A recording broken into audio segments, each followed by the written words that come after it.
that's deep inside is what defines.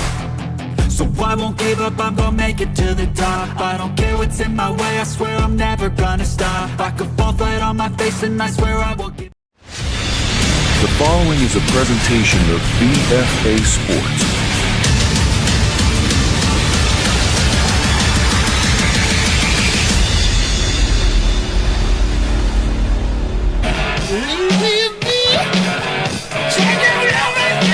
Welcome to Cherokee High School for today's South Jersey Group 4 Sectional Championship game between the top-seeded Chiefs in white here at home against the visiting Eastern Vikings. Vikings will be wearing their gray jersey tops, white pants, in what is a matchup of two teams that are certainly no strangers to one another. This will be the sixth matchup between these two teams over the last 2 years. They met last year in the state tournament as well as their two regular season Olympic American matchups. So this is teams that are very familiar with one another. The head coaches know each other. They know what to expect from one another. No surprises on either side. And it's going to be a good matchup again between the 1 and 2 seeds here in Group 4. Eastern, the two-time defending champs in South Jersey Group 4. And they come in to this one with a really solid season. The Vikings 20-6 overall. They were 7-3 in the Olympic American. Head coach is Rob Christ in his 27th year as a head coach, his 21st at Eastern. We'll talk about him a little bit more as things go along. But we're just about ready to get underway here.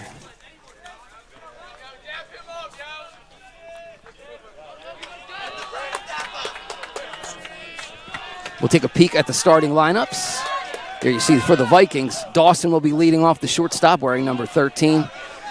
Coach Rob Christ says this lineup of his, very good offensively. They've really hit the ball well this year, especially of late in the state tournament. So we'll see what the Vikings bring to the table today as we are underway. First pitch, it called strike one.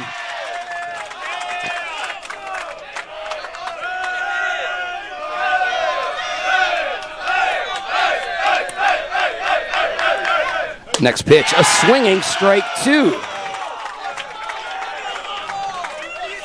So it's an 0-2 count to Dawson, the shortstop, leading things off for the Vikings. Dawson comes in hitting .317. He's got 2 home runs. He's driven in 13 and takes ball 1.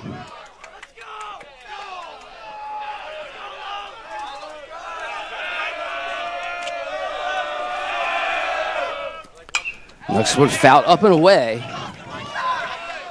So the count will remain a ball and 2 strikes to Dawson.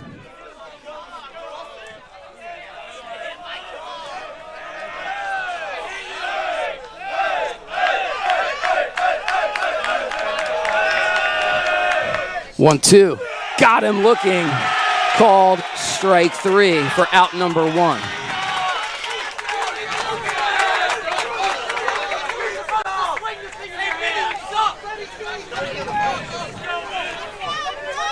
So 1 up, 1 down here to get things started for Cherokee. Starting pitcher for the Chiefs is Henry Radbill. The lefty wears number 99. Gas misses high for ball 1.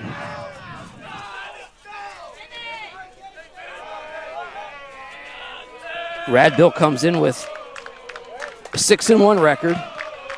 He's got 89 strikeouts to just 18 walks. In 47 innings, pitched 2-0 as he's wild high on back-to-back pitches to Vinny Mililillo, the second baseman for the Vikings. Milillo started on the mound against Egg Harbor Township in Eastern's Group 4 tournament quest. Pitched well on that one. That one catches the inside corner for a called strike 1. 2 balls and a strike to Milillo. Milillo wearing 77, playing second base for the Vikings today. Swing and a miss, strike 2. So Radbill battles back.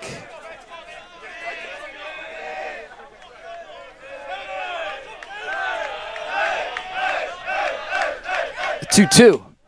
just low. And now count will run full. 3 balls and 2 strikes to Vinny Melillo, second base again for this Eastern squad.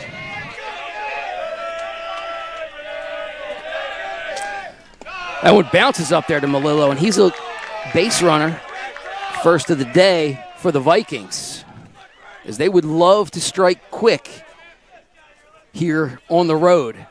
You got a pretty raucous Cherokee home crowd here. You've got, the home field edge for the Chiefs. So if Eastern get on the board early, it would certainly be a big advantage for the Vikings. It'll bring Anthony Cataldo to the plate, the catcher. He wears number 2. Cataldo, a second-team all-conference pick.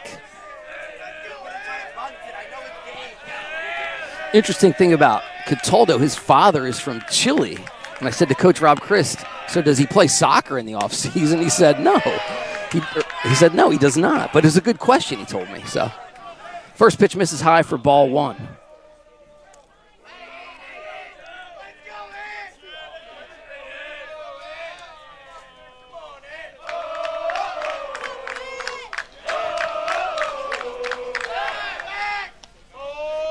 By the way, I said Radbill's it's Brett Gable is the starting pitcher today.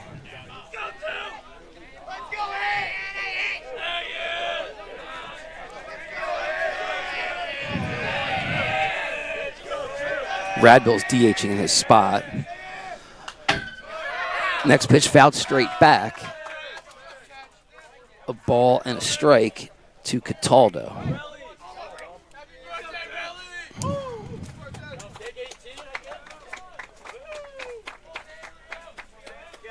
So we'll get the numbers on Gable, the senior.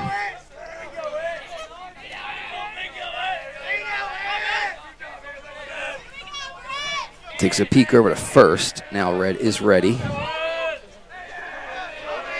Yeah, 6-1 with a 1.07 earned run average. He's got 71 strikeouts. Actually, set the career record for strikeouts in Cherokee history with 238. That pitch misses for a ball, and it's a 2-1 count to Cataldo.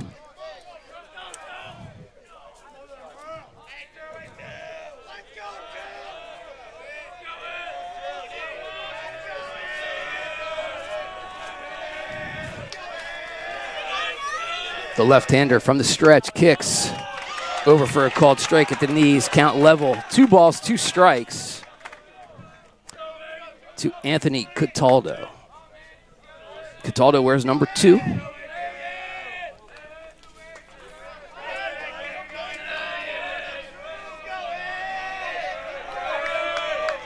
In the number 3 spot, great hitter, but also known for his excellent defense behind the plate as well. Runner going, pitch is lifted foul up over our head, so the count will remain 2 balls and 2 strikes. Eastern getting players in motion here early.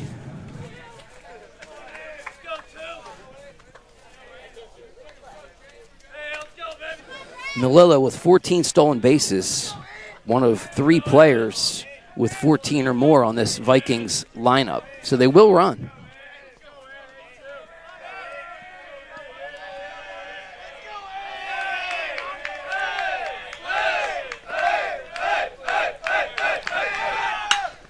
Fastball is lifted in the air, deep to center, going back to the fence. It's out of here.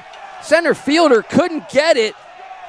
Cooper Birdie was going back, cruising back, tried to reach across and couldn't get there. Cataldo with a big 2-run home run to start things for the Vikings.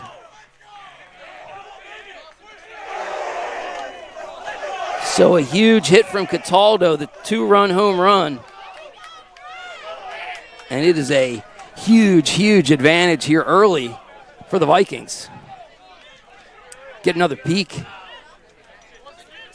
at the celebration at the plate as Melillo crossed. Birdie went drifting back, but just couldn't get it as it just carried out of here. And there's been a lot of home runs hit at this field here in the playoffs. Cherokee has been at home for all 3 of their previous playoff games.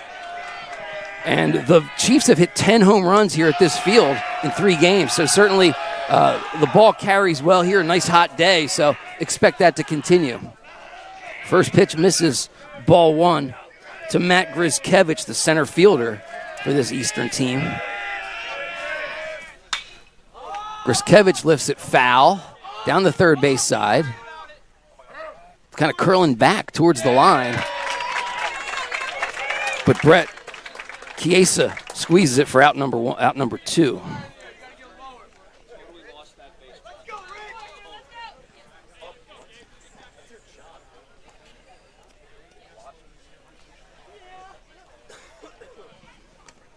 So that's a big out number 2 for Gable. And it brings up Rich Iolucci, the DH, swinging first pitch, fouls it straight back. And you see him hop with a little frustration. He got a pitch he liked and just didn't quite connect.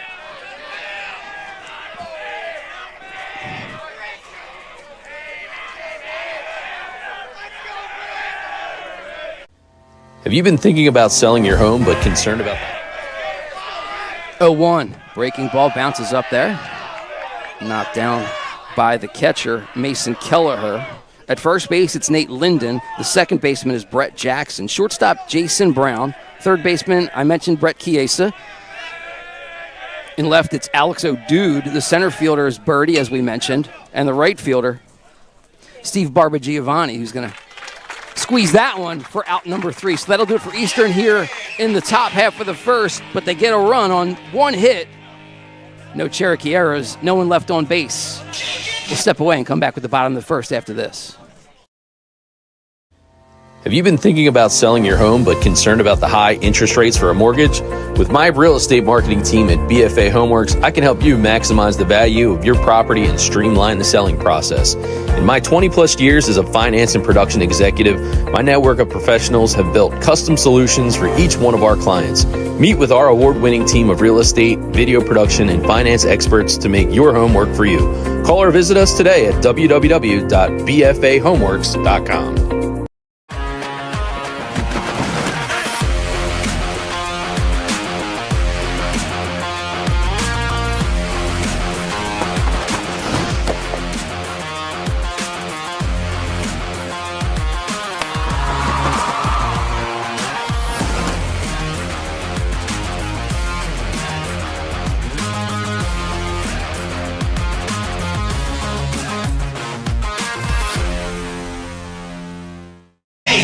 So the Eastern Vikings get off to a quick start here at Cherokee.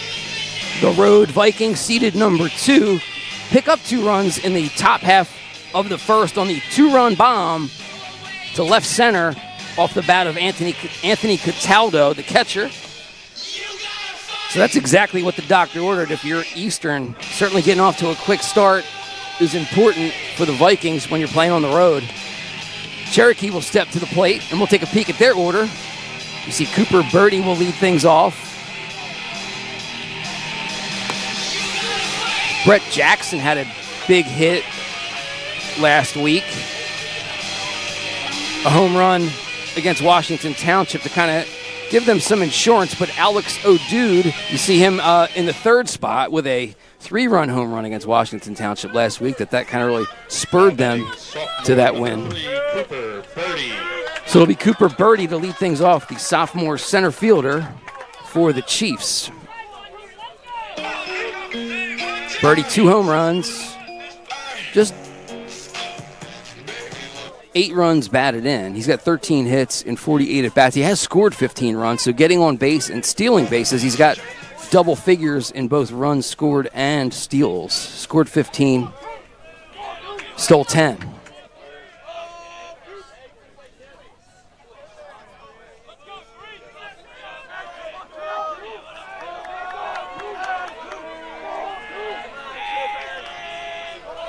So it'll be Birdie to get things started for the Chiefs.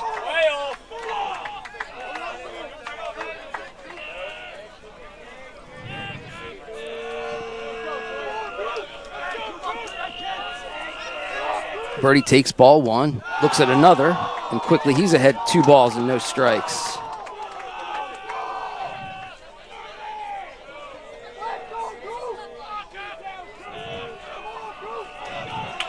2-0. Hit high and deep to right. It's got a chance. Forget about it. That's gone. Chiefs answer back with a great start of their own as Cooper Birdie with a solo home run to right field. And it's a 2-1 Cherokee edge, a 2-1 Eastern edge here early.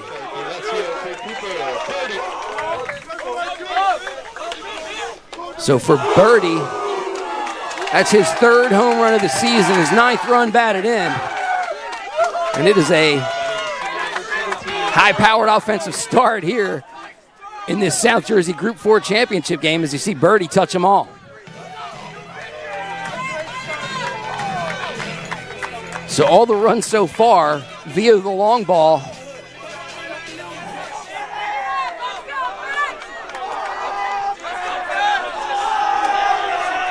Will Martin is the starting pitcher for Eastern. And gets a strike one to Brett Njsiaa.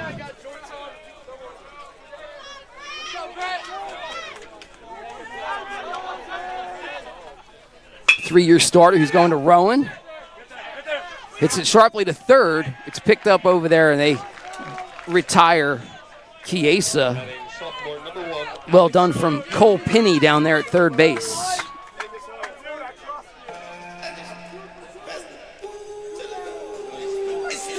Pinney across to Sean Carbach for out number one.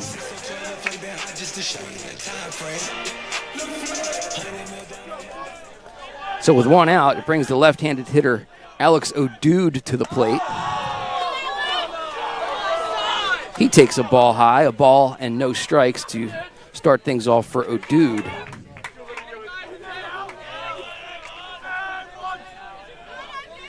Just a sophomore is Alex O'Dude. Takes that one low for ball two. He's kind of settled in left field. He was primarily a catcher coming up. Some injuries forced him into the infield, and then he wound up playing left field, and he was hitting so well last year as a freshman that the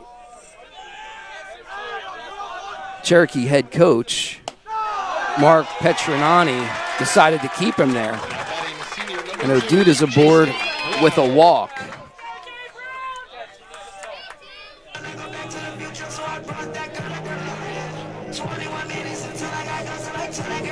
For O'Dude, that's his 25th walk of the season. So does a nice job in the three-hole of getting on base, does O'Dude. 27 hits and now 25 walks. It's outrageous. Swing and a miss on strike one for Jason Brown. Brown, the shortstop for the Chiefs, comes in hitting .271, a home run, 20 runs batted in the number 4 spot. They throw over to first, close play, but he's safe there. By the way, our umpires today, behind the plate is Chris Losey at first base, John Galante at third, Dave Albertson. My name is Mike Shute. Glad you're joining us for this South Jersey Group 4 championship game as that breaking ball gets away from Martin. And it's a ball and a strike to Jason Brown. Brown this season with 23 hits in 85 at-bats. As I mentioned, he's driven in 20.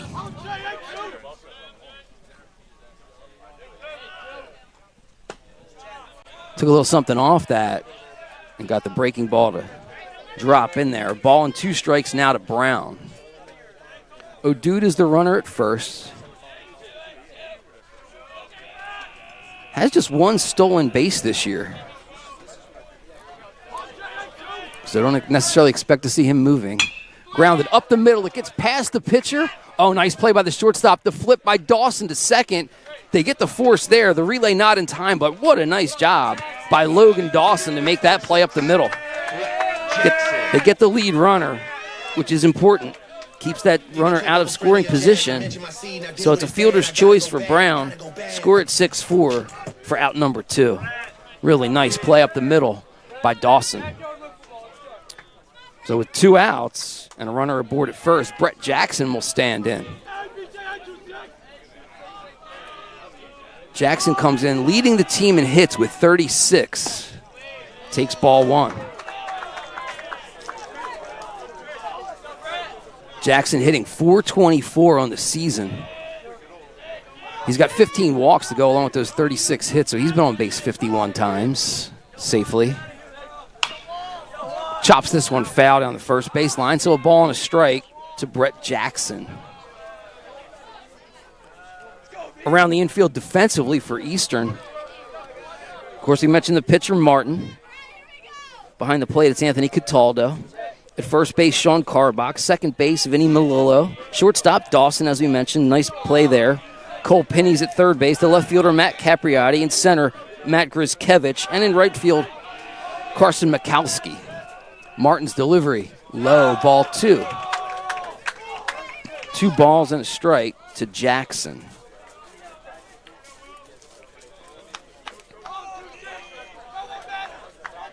As I mentioned, Jackson led off the bottom of the 6th against Washington Township with a home run in that opening game of the tournament that kind of gave Cherokee a chance to catch their breath and feel comfortable in that game. They also added another run or 2 in that one to win 6-2 in that inning. It had come after Township pulled to within 3-2 in that game, so Cherokee, at least Coach Petronani said to me that he thought the team was a little tight at that point, so they needed a big hit, and Jackson kind of provided that, a little bit of insurance that kind of sprung them to that win, and then Cherokee mowed down the next 2 opponents in the postseason to get to this game here. Now 3 balls and a strike to Jackson.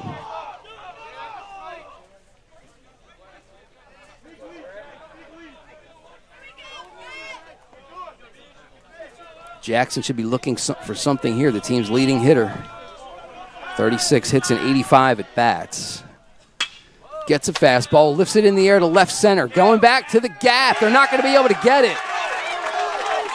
Brown smartly running with the pitch. He's going to stand up. He's going to score standing up. And Cherokee has knotted this one up here in the first on the huge hit, a double off the bat of Brett Jackson. He's been clutch this year for this team and does it again with the RBI. There you see Brown scoring easily, standing up. He was off and running on contact with 2 outs smartly and was able to score easily.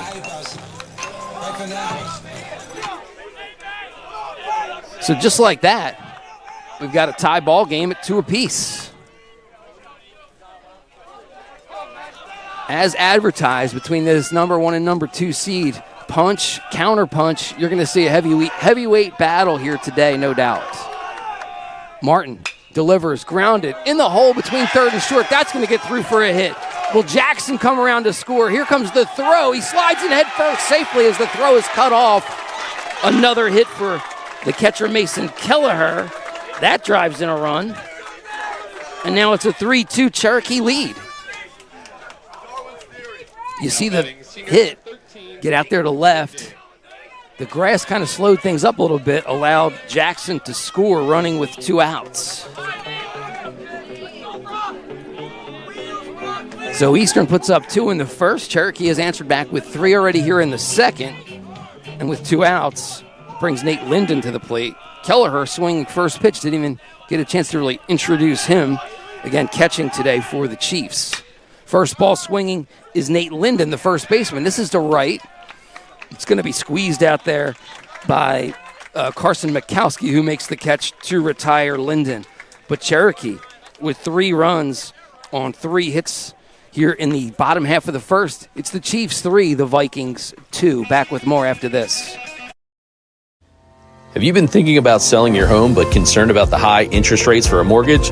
With my real estate marketing team at BFA Homeworks, I can help you maximize the value of your property and streamline the selling process. In my 20-plus years as a finance and production executive, my network of professionals have built custom solutions for each one of our clients. Meet with our award-winning team of real estate, video production, and finance experts to make your home work for you. Call or visit us today at www.bfahomeworks.com.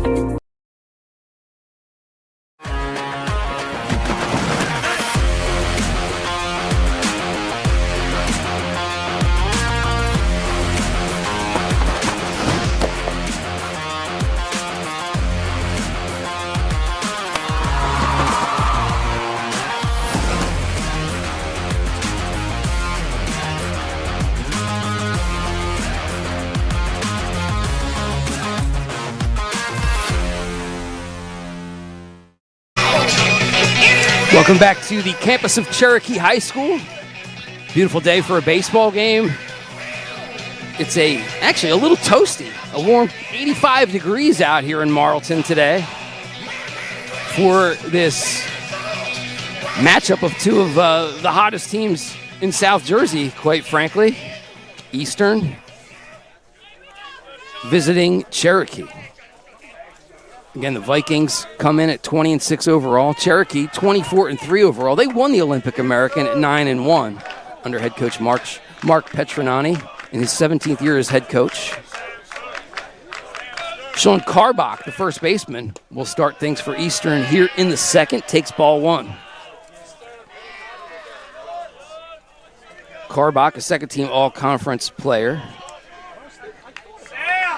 Had a shoulder injury as a freshman, so he couldn't play that year.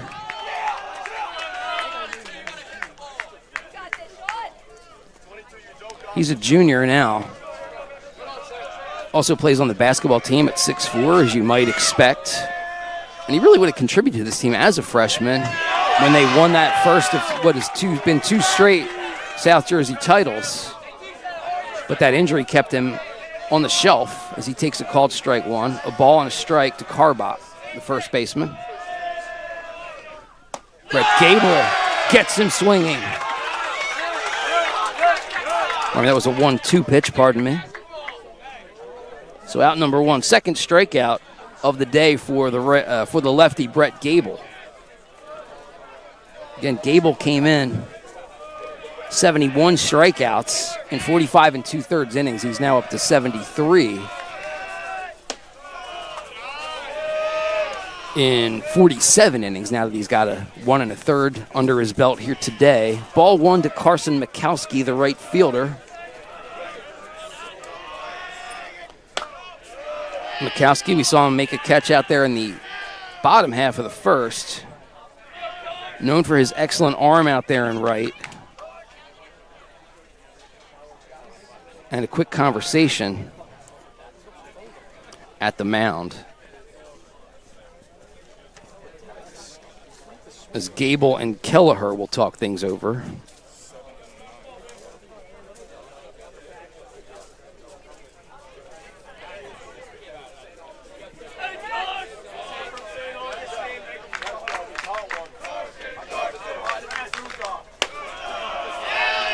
Next pitch is high for ball two. So 2-0 to Mikowski.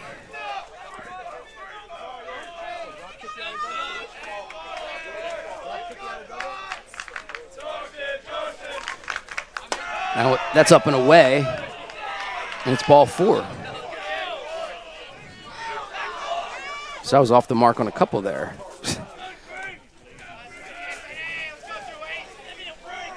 So it's a one-out base runner here for Eastern. They put two across in the first, looking to now slice into the Cherokee lead as the Chiefs answered with 3 in the bottom half of the inning.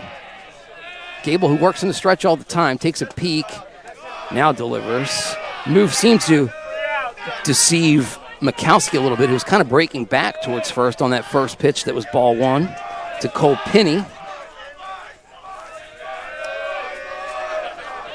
Pinney, a sophomore, can play a little bit of everything. Third base, second base. He pitches from time to time as well.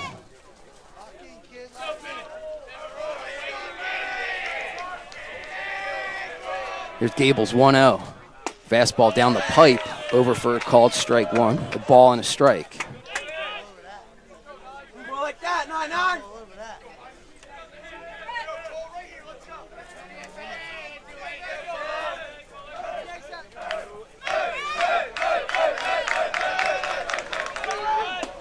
There goes the runner. The throw is in time. And you hear the Cherokee fans with the Njsiaa as Mikowski is gunned down. Perfect throw from Kelleher. We'll get another look here. And watch Kelleher come up and get it. Actually, kind of got it stuck in the glove a little bit, but still got it there in time as Jackson Brown's able to slap the tag on him for out number 2. And a swinging strike three will do it for Eastern here as Cole Pinney goes down on strikes. Gable picks up his third strikeout of the afternoon, and the Cherokee defense fired up as they head back to the dugout. We'll come back with the bottom of the second after this. Have you been thinking about selling your home but concerned about the high interest rates for a mortgage? With my real estate marketing team at BFA Homeworks, I can help you maximize the value of your property and streamline the selling process. In my 20-plus years as a finance and production executive, my network of professionals have built custom solutions for each one of our clients. Meet with our award-winning team of real estate, video production, and finance experts to make your home work for you. Call or visit us today at www.bfahomeworks.com.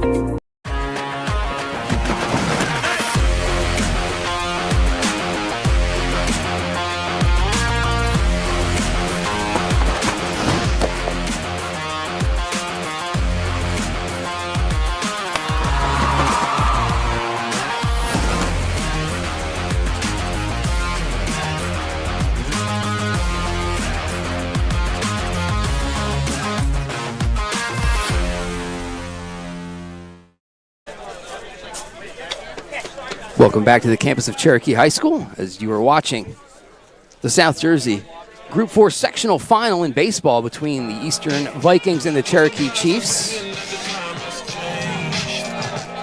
on a hot Thursday afternoon. Glad you could join us here on BFA Sports. My name is Mike Shute.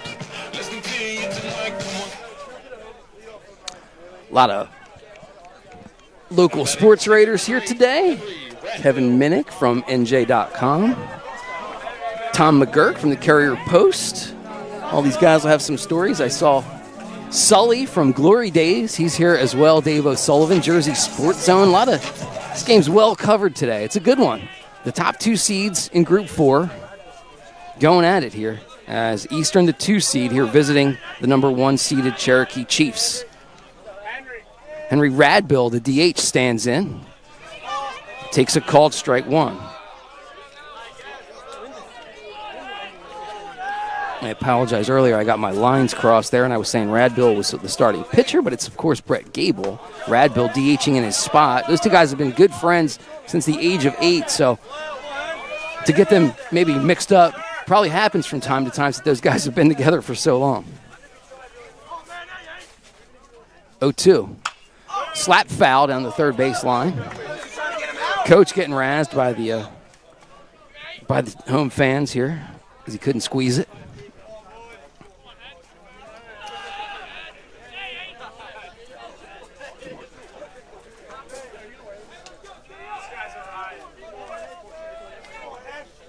So Radbill comes in hitting .324. He's got a home run, 12 runs batted in. He's got 23 hits and 71 at-bats. Has scored 15 runs as well. Radbill also with a team-high 13 stolen bases. So he gets on, adds some speed to the bottom half of the lineup. This lineup hasn't changed really for Cherokee either, almost all year long. Coach Petronani's just kind of left it consistent game after game. Just missing outside for ball 1. 1-2 to Radbill. So as I was mentioning, Petronani has kind of left the lineup the same pretty much all year. Once in a while, there'll be a little change at the bottom of the order, maybe the 8 and 9 spots. But for the most part, all these guys know where they're going to be in the lineup every day. They're batting, where they're batting, where they're going to be in the field. Swinging a foul tip into the glove of the catcher Cataldo, who hangs on. So Radbill goes down on strikes for out number 1. First strikeout of the day for Will Martin. It'll bring Steve Barbagiovanni to the plate.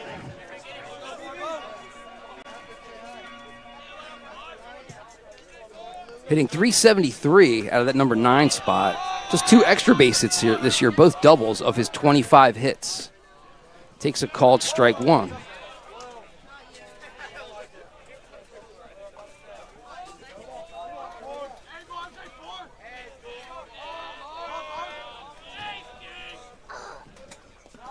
That one bounces up there. So the count moves to a ball and a strike.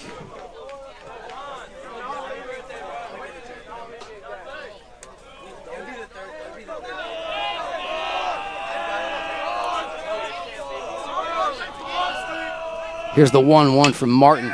Lined up the middle. It's going to get through. Dawson tried to range over to make the play, but Barbagiovanni is aboard with a 1-out single. Now batting sophomore number 3, Cooper Birdie. That's his 26th hit of the season. And you got to love getting that kind of production from your number 9 spot. Back to the top of the order to Cooper Bertie. Bertie homered his first time up on a 2-0 pitch, drove it right on out of here to right. Now Bertie with a runner aboard, hits this one hard towards first. The first baseman knocks it down, throws to second. Dawson can't hang on though, as the throw bounced up there. Karbach gloved it, made the nice play, but his throw just hopped in there tight on Dawson, who couldn't pick it. And it's going to put runners at first and second now for the Chiefs here in the second.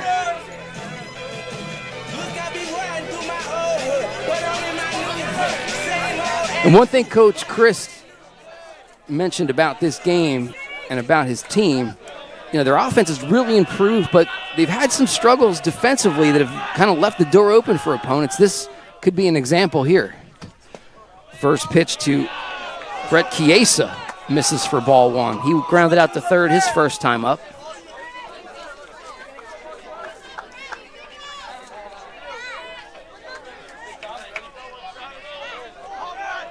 Njsiaa comes in hitting .352. 2 home runs on the season. Is able to hold up there and take ball 2.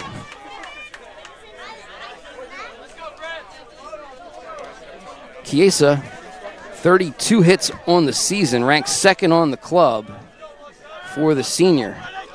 He does have 21 runs batted in as well. Looking for something here. 2-0, fastball is over for a called strike at the letters. 2 balls and a strike to Njsiaa. Will Martin in his second inning of work, trying to keep the damage at a minimum here with 1 out and 2 aboard for the Chiefs.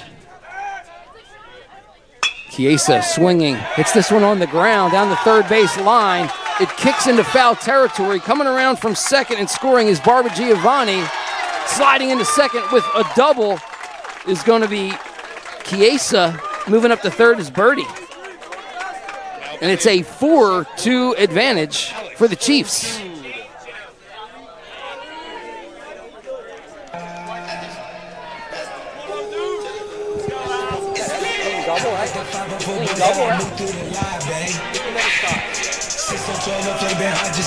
And we're going to have a visit to the mound here as head coach Rob Christ will come out and have a word with his pitcher, Will Martin.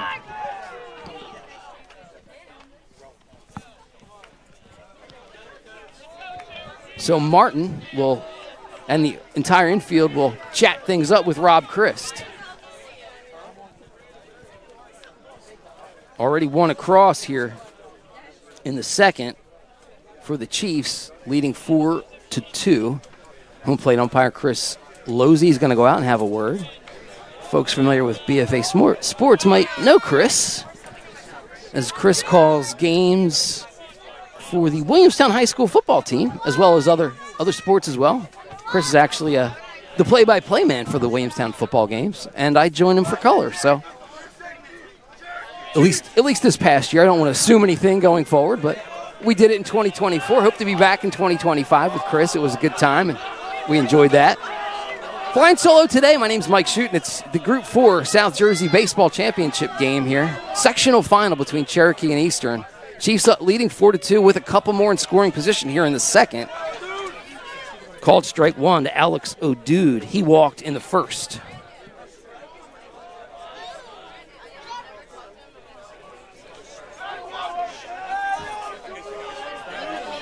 O'Dude, the sophomore, has scored a team-high 28 runs this season.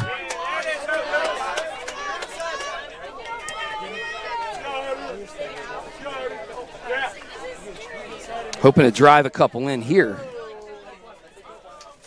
He has 23 runs batted in. That pitch just a little low. And it's a ball and a strike to O'Dude.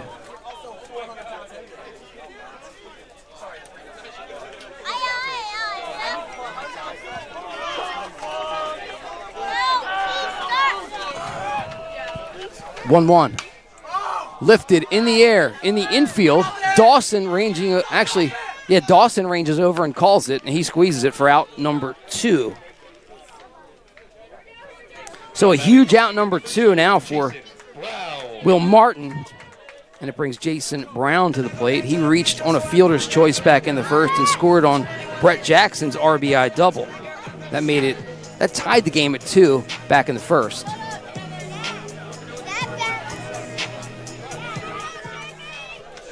Brown came into the day with a .271 average with a home run, 20 runs batted in. 23 hits for the Chiefs shortstop in the number 4 hole. Swing and a miss, strike 1. Good changeup from Will Martin.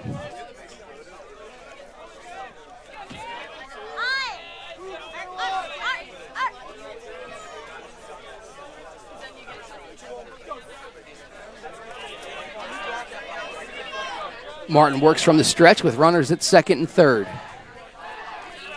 Trying to keep the damage to a minimum. He steps off. Going to reset.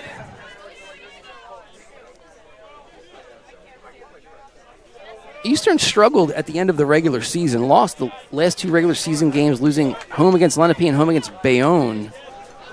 But then came back with 10-0 win against Williamstown that gets things started in the Group 4 tournament.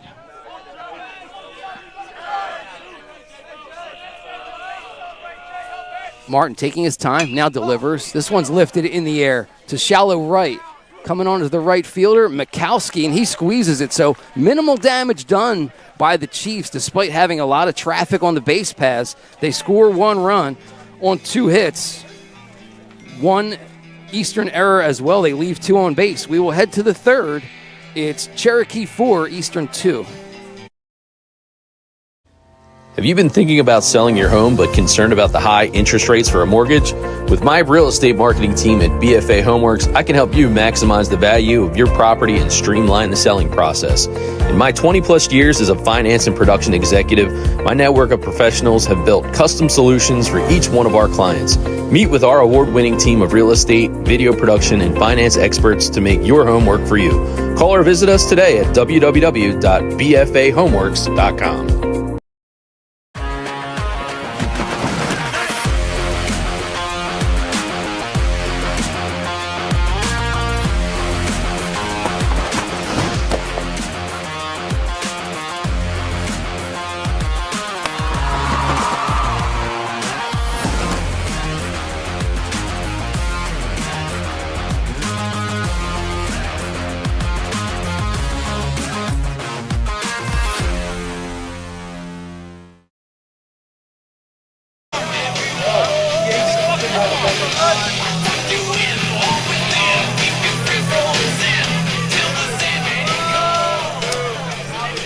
Welcome back to Cherokee High School here in Marlton, New Jersey.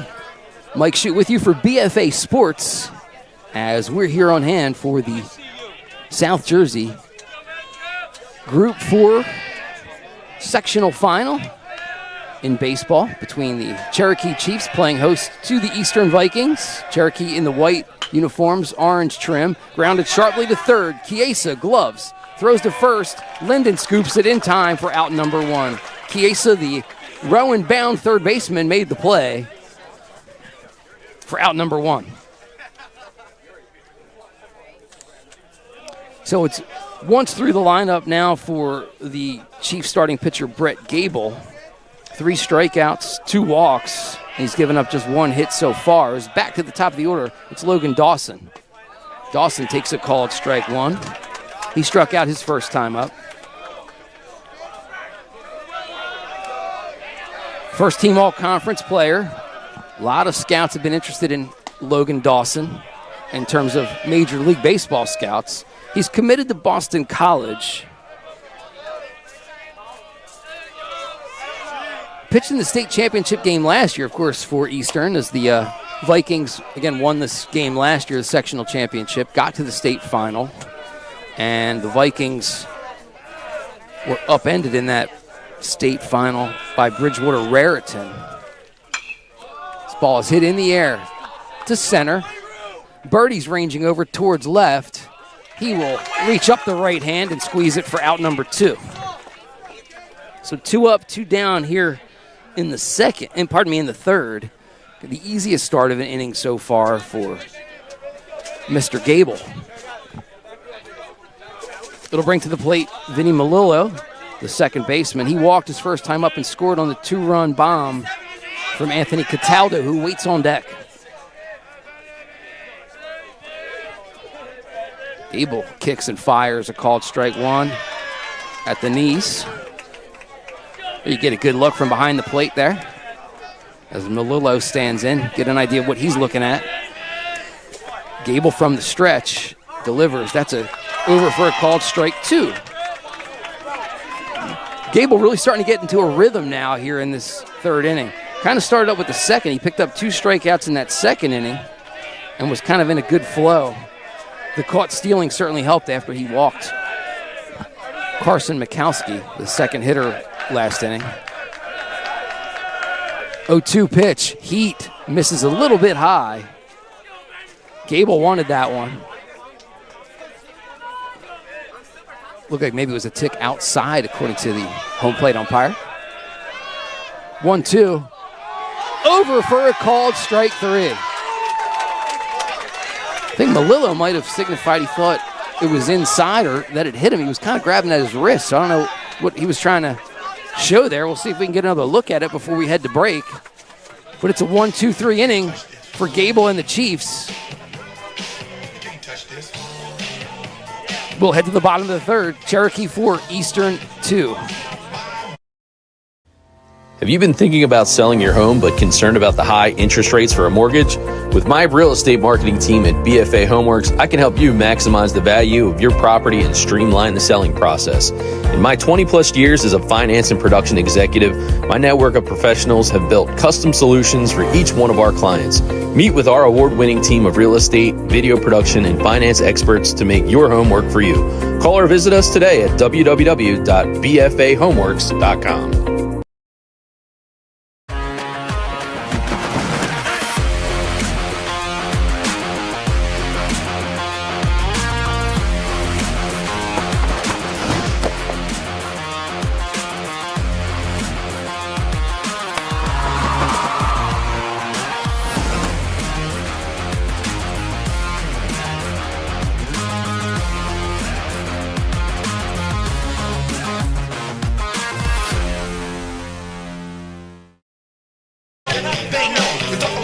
Brett Gable picking up his 4th strikeout of the game there to end the third, as his Chiefs have given him a 2-run edge. Cherokee leading 4-2 here at home against Eastern in the South Jersey Group 4 Sectional Championship game in high school baseball. Brett Jackson will lead off things for Cherokee here in the third. He had an RBI double in the second that tied the game at the time at 2 apiece.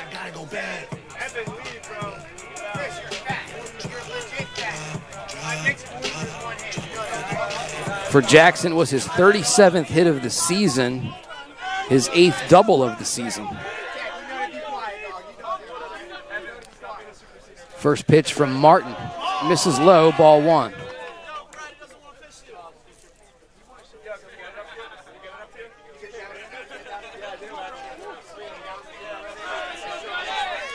.0 is high for ball 2. 2 balls and no strikes.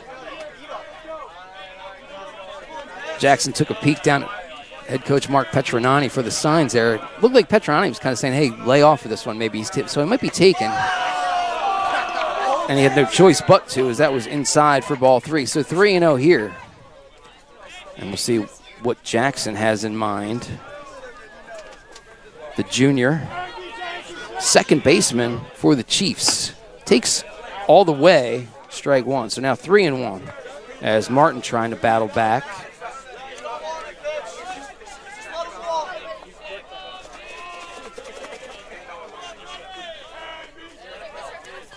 (3-1). Jackson taking a hack, now 3-2 as he fouled that one back. Will Martin has typically played a lot of third base. He closed out Eastern's win against Vineland. Threw just like 7 pitches, I think it was, or 10 pitches, as the Vikings were able to advance in that semifinal game 9-8 on Tuesday. And Martin misses high for ball 4. So Brett Jackson is a leadoff base runner. The second time today in 3 innings that Cherokee has had their leadoff man aboard. Of course, Birdie didn't stay on base long as he led off the game with a home run, at least led off the Cherokee bottom of the first with a home run. It'll bring Mark Kelleher to the plate. Kelleher with an RBI single his first time up. He was up there swinging first pitch and knocked in Jackson from second, who had doubled. So for Kelleher, it was his 26th run batted into the season and his 30th hit of the campaign. Stands in here with nobody out and a man on. Takes a called strike 1 from Martin.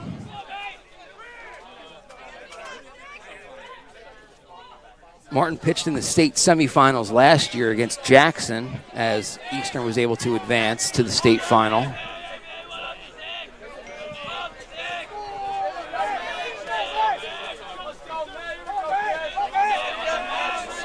Martin taking his time again. Now will step off. Martin just a sophomore. So last year, Coach Chris needed a pitcher. They had a situation where they had 4 games in 5 days. So they needed to call a pitcher up. And now we've got timeout called at the plate. So Martin, again, Chris needed a pitcher. Martin was on the freshman team and needed somebody to come up for a situation where they had 4 games in 5 days. And Martin shut down as he throws over to first. Not in time. He shut down a really good Morristown offense last year in a game where he got his varsity debut. And from there on, he became a solid part of Eastern's rotation ever since. So he gets the call today here in this huge matchup for the Vikings.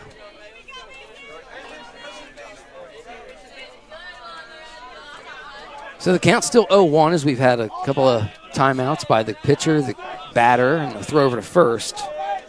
Mason Kelleher standing in against Will Martin. Swing and a miss. Martin with a crafty little pitch there, and it's 0-2 to the Chiefs catcher.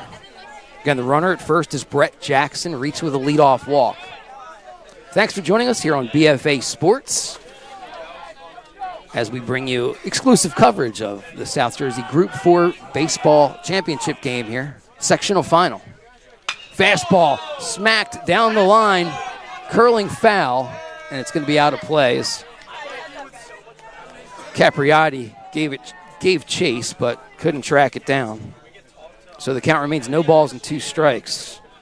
A little bit of an off-speed pitch that Kelleher got out in front of there. Hit it solidly, but yanked it foul. So it'll be 0-2 again here against Kelleher.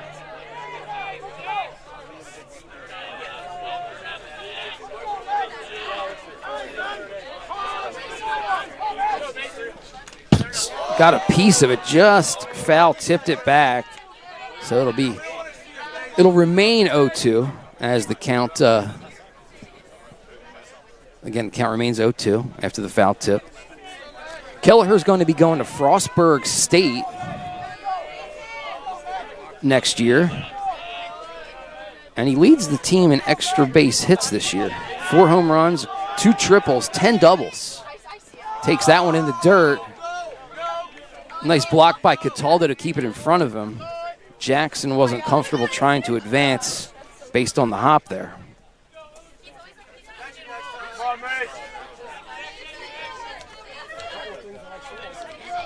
So now 1-2 the count.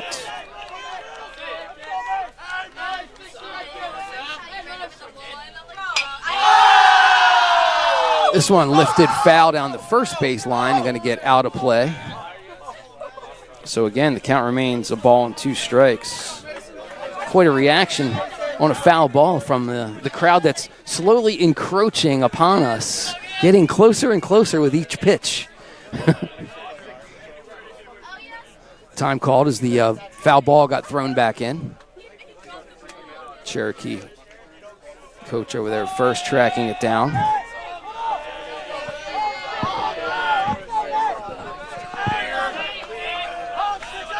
So the count's still 1-2. Martin's delivery. Tried to get him to chase. Did not. As Anthony Cataldo was kind of starting to stand up before the pitch was even delivered there. So the idea was try and get him to chase something out of the zone. Now 2-2 to Kelleher. Nobody out, bottom half of the third, one aboard for the Chiefs. A little breaking ball lifted softly into shallow center, trying to track it down. They can't get it. It's going to drop. The throw to second is not in time. So Kelleher with like a seeing eye single. We'll see if they score it, but I think you got to give him a hit there. It looped over the second baseman, Melillo. You'll see him trying to get it, but it's just impossible. And it just dropped between everybody as Gryzkevich came on and Mikowski as well, the center fielder and right fielder respectively, couldn't get it. They almost had a chance to force Jackson at second, but the throw was a little offline. So I think they're going to give him a single for that. And now it's runners at first and second here for Cherokee. Nobody out in the third with a chance maybe to break this one open.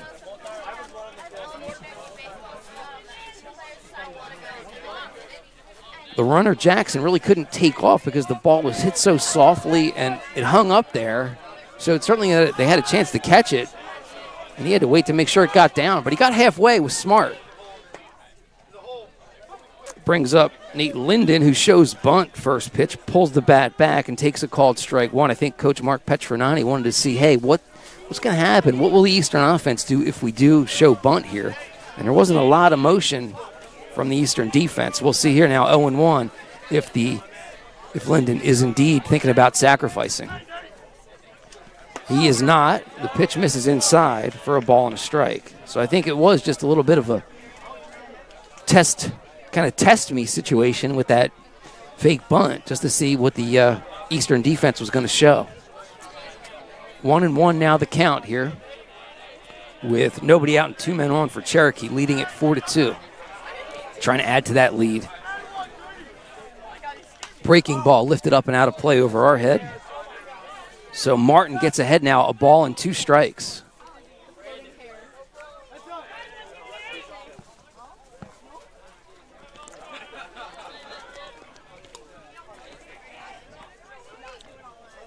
So Linden, who flew out in his first at bat to end the first, stands in here with nobody out in the third. Linden waited for that one. It got in on the hands, and he was able to just fight it off, fouling it back over the screen. And the count remains a ball and two strikes. So Cherokee got to this final by defeating Washington Township 6-2 in the first round. Then they bombed Howell 10-0 in the quarterfinals before winning another 10-run game against Kingsway on Tuesday of this week here at home. That pitch misses inside. Runners can't advance, though, as Jackson started off the bag, but then saw it hit the pole behind the plate. It kind of came right back to the catcher. And I think being so far away, his depth perception was a little off and didn't want to risk it. With nobody out, you don't want to get thrown out at third here to start the inning. So it's a 2-2 count to Linden. Pretty good at bat so far from Nate, the Cherokee first baseman. Trying to battle against Martin. Breaking ball bounces up there. Nice pick by Cataldo. And the count now runs full.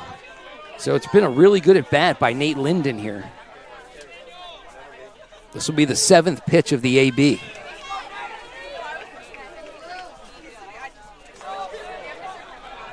So full count, runners at first and second. Nobody out. The runner at second is Jackson. Kelleher stands at first.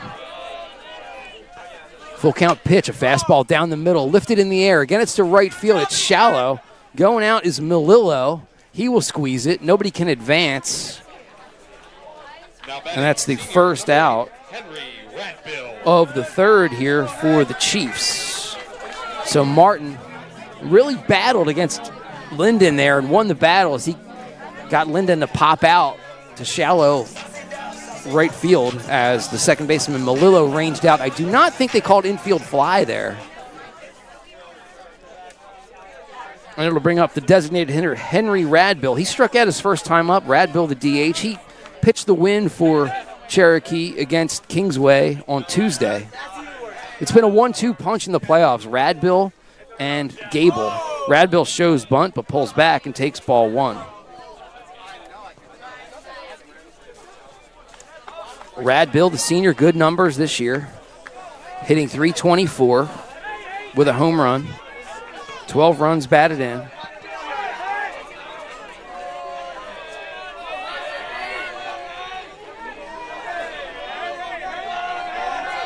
He's going to be going to Rutgers where he'll be pitching. So these are some of the last maybe competitive swings Radbill might get because pitchers don't typically hit at the college level. And that's what he's destined to do, is pitch for the Scarlet Knights. 2 balls and no strikes now to Radbill.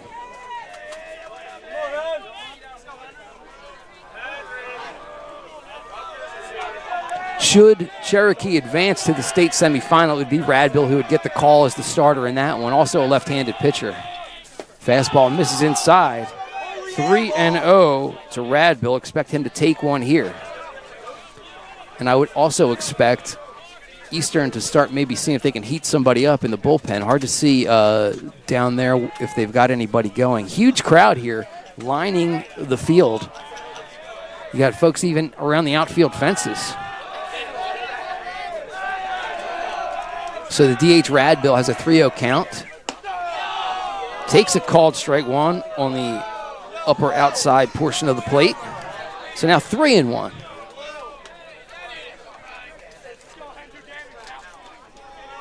Three-one, 1 out. Runner still at first and second. Jackson walked. Kelleher at first. He looped a single just over the second baseman's head. Radbill swinging, lifts it high in the air, but foul and out of play down the right field line. So another full count here for Martin. It's his 3rd full count of the inning. He's really thrown a lot of pitches here in this 3rd on a pretty hot day. Still 85 degrees out here in Marlton, New Jersey for this South Jersey Group 4 sectional final at Cherokee High School.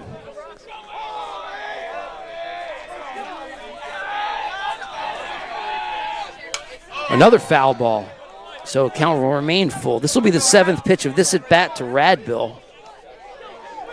He threw 7 to Linden. He threw 8 to Kelleher and 6 to Jackson. So it's a 28-pitch inning already for Martin. This will be his 29th of the inning as he works from the stretch. This is lined. Actually, I should say lifted in the air to shallow right. Coming on is Mikowski. He'll grab it. So 2 outs here for the Chiefs in the 3rd. And Martin just walking that tightrope. He was able to strand 2 on base last inning.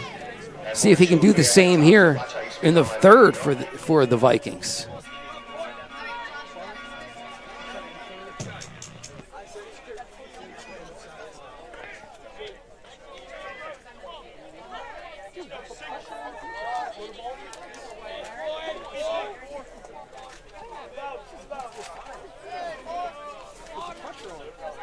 So it's going to be Steve Barbagiovanni who stands in. Takes a called strike 1.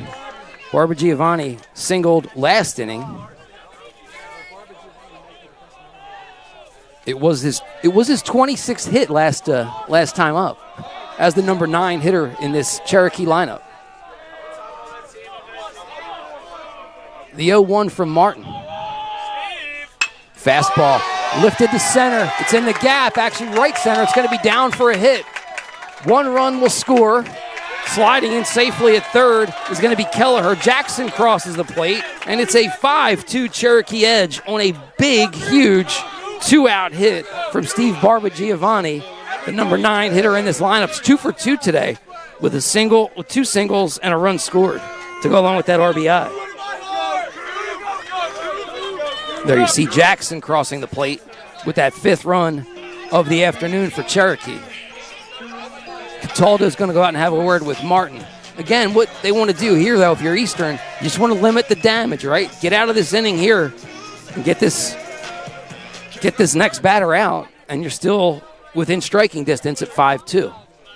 Cooper Birdie will be the man to step to the plate. It'll be his third at bat in as many innings. He homered to start things for Cherokee in the bottom half of the first. Also reached on an error in his second at bat last inning. Stands in here for his third AB in the third. If you've watched us on BFA Sports, you may have seen Cooper Birdie play some football, as BFA Sports covers Williamstown High School football and did the game here as Williamstown visited the Chiefs back in the fall. So Birdie plays quarterback for the Chiefs football team. Stands in here with a chance to give his team a 6-2 lead with a hit.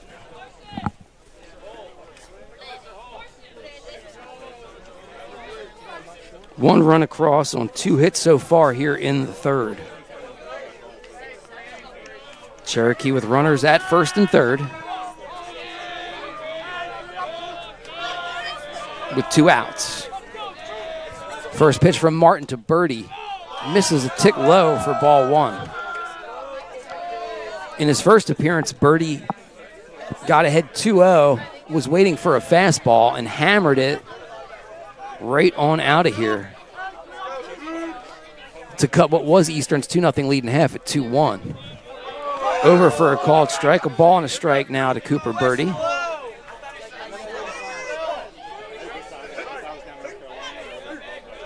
"31 pitches in the inning for Martin.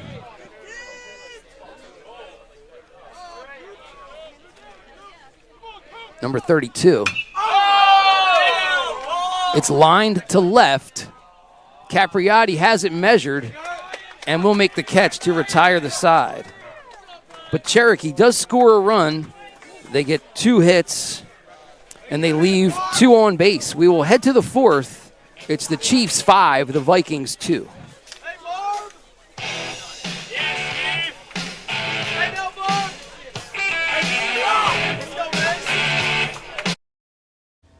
Have you been thinking about selling your home but concerned about the high interest rates for a mortgage? With my real estate marketing team at BFA Homeworks, I can help you maximize the value of your property and streamline the selling process. In my 20-plus years as a finance and production executive, my network of professionals have built custom solutions for each one of our clients. Meet with our award-winning team of real estate, video production, and finance experts to make your home work for you. Call or visit us today at www.bfahomeworks.com.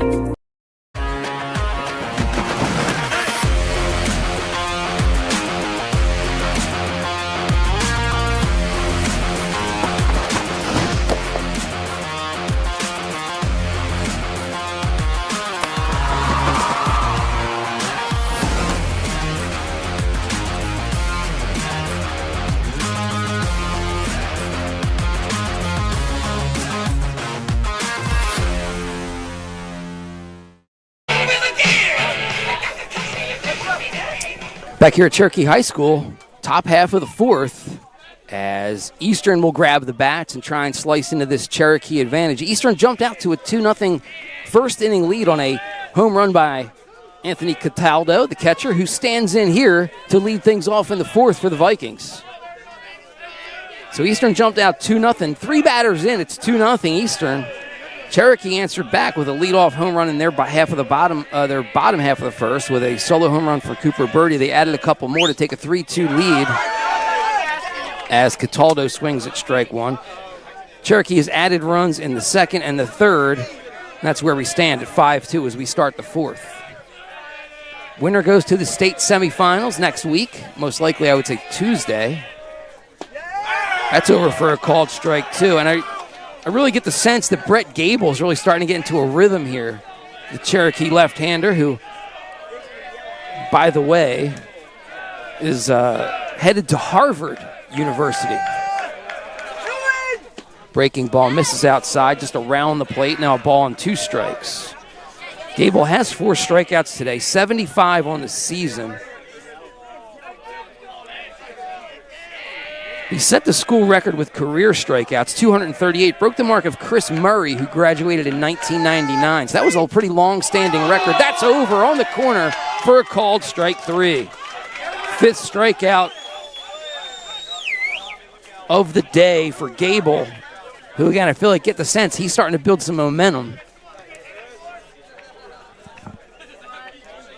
Second straight strikeout, and he's now retired 5 straight. It'll bring up Matt Griskevich. He fouled out his first time up, takes ball 1.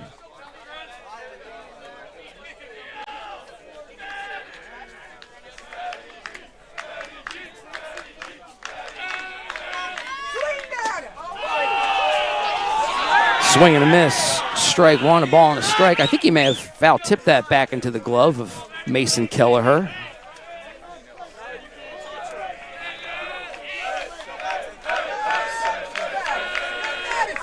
The 1-1 on the outside corner, a ball and 2 strikes. Gable just doing a great job of locating his pitches right now. Again, as I mentioned, he'll be headed to Harvard next year in the fall, or I should say this year. We'll play baseball for them next year in the spring. That one misses high for ball 2. 2 balls and 2 strikes.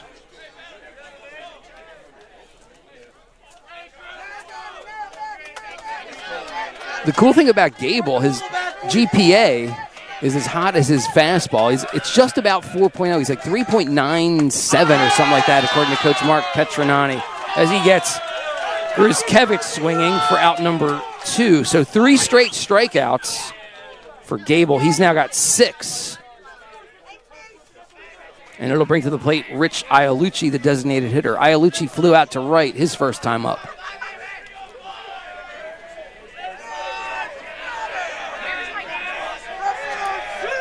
Fastball just a tick low for ball 1.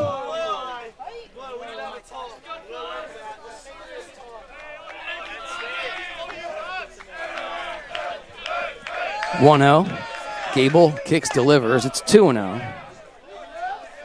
So Gable, aside from being an amazing pitcher and a great student, is also a concert violinist. Now go figure, how do you have time to become a great pitcher, have a great GPA, and then have time to be a great violinist as well? But he is. He's got a 3-0 count here to Iolucci.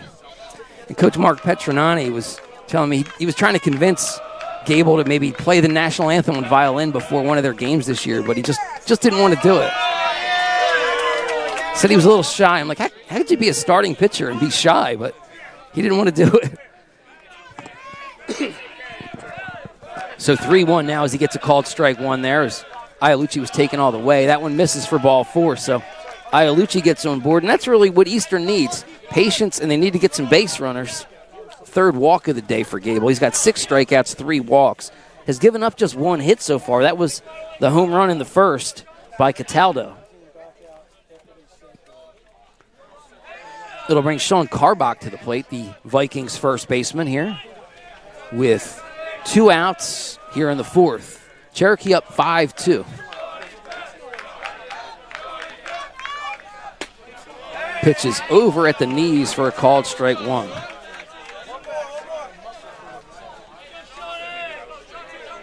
Rob Chris down there at 3rd, the head coach for Eastern, flashing some signs to the base runner, Iolucci, who leans back. Again, the left-hander, Gable. A little deceptive. Has a tough move there. And we've got time now as everyone wants to have a conversation. Carbach's going to talk to Rob Christ. Kelleher's going to go talk to Gable. Now, Petronani's going to come out and talk to everybody. So we've got all kinds of conversations going on the field. Rob Christ, by the way, the head coach for Eastern. You see him there. Well, you saw his back at least there. In his 27th year as a head coach, his 21st at Eastern, he spent 6 years at Gateway where he went 104-49. He's 409-167 at Eastern. So he's got 513 victories, 216 losses.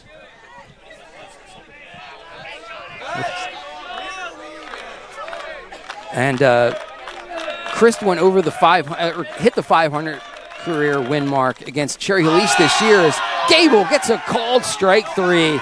That'll do it for Carbach and the Vikings here in the the top of the fourth. We'll go to the bottom of the inning. The score remains Cherokee 5, Eastern 2. Have you been thinking about selling your home but concerned about the high interest rates for a mortgage? With my real estate marketing team at BFA Homeworks, I can help you maximize the value of your property and streamline the selling process. In my 20-plus years as a finance and production executive, my network of professionals have built custom solutions for each one of our clients. Meet with our award-winning team of real estate, video production, and finance experts to make your home work for you. Call or visit us today at www.bfahomeworks.com.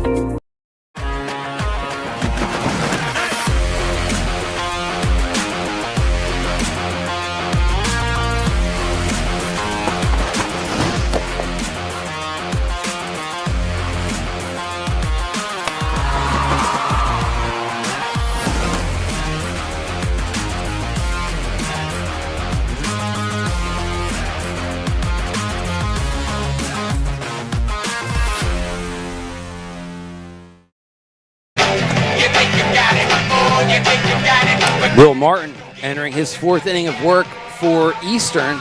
He's done a really nice job of getting out of trouble, really keeping his team in it so far. He's stranded 5 runners on base for the Chiefs already, including, the Chiefs got the first 2 on in the third and was able to allow just 1 to cross. Now batting senior number 17. So he's been battling. Njsiaa. This will be a key inning for Martin. Here as Brett Chiesa stands in. It'll be 2-3-4 in the Cherokee lineup as the Chiefs, again, already up 5-2, looking for more here at home, where they've been very successful this year, especially in this state tournament. It's been home cooking the whole way, again, beating Washington Township in the opening round, knocking off Howell 10-0 in the quarters, beating Kingsway by a 10-run rule, 11-1 in the semis before today. By the way, for Eastern, they're the number 2 seed. They had a 10-0 win against Williamstown in the first round. Were able to squeeze by Egg Harbor 4-3 in the second round, beat Eastern 9-6 in the semis to get themselves here. Ground ball to short. Dawson, slick, makes the play for out number 1. Sophomore number 1, Alex Dawson O'Doon. had a great play earlier on in this one that really probably helped prevent a couple extra runs from scoring up the middle on a fielder's choice. Makes the play there. So that's 1 up, 1 down here for the Chiefs. In the fourth, Alex O'Dood stands in. He walked and popped out in his 2 plate appearances today. The left-hander takes ball 1.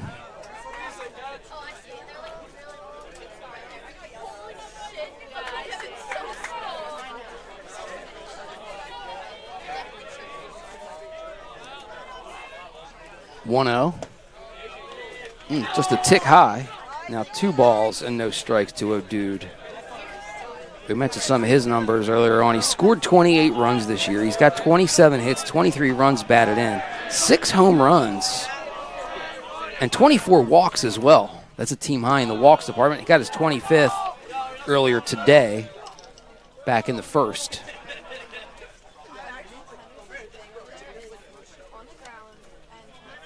Got a little dirt in the eye there on that after that pitch was low. O'Dood 6 home runs, second on the team to Brett Jackson with 7. He takes another one, ball 4. Now batting senior number 2, Jason Brown. So that's the second walk today for O'Dood, and he's been on twice.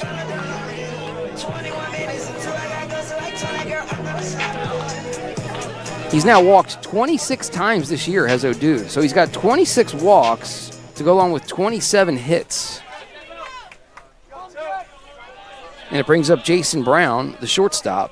Grounded out into a fielder's choice his first time up. Came around to score on the double by Jackson in the first. That was the tying run at that point, made it 2-2. And it's been 5 unanswered runs for the Chiefs here in this one as they lead at 5-2.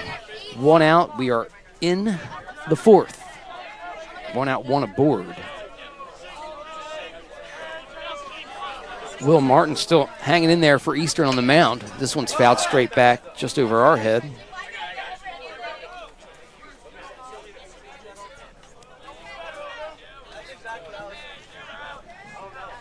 And the count, no balls and 2 strikes.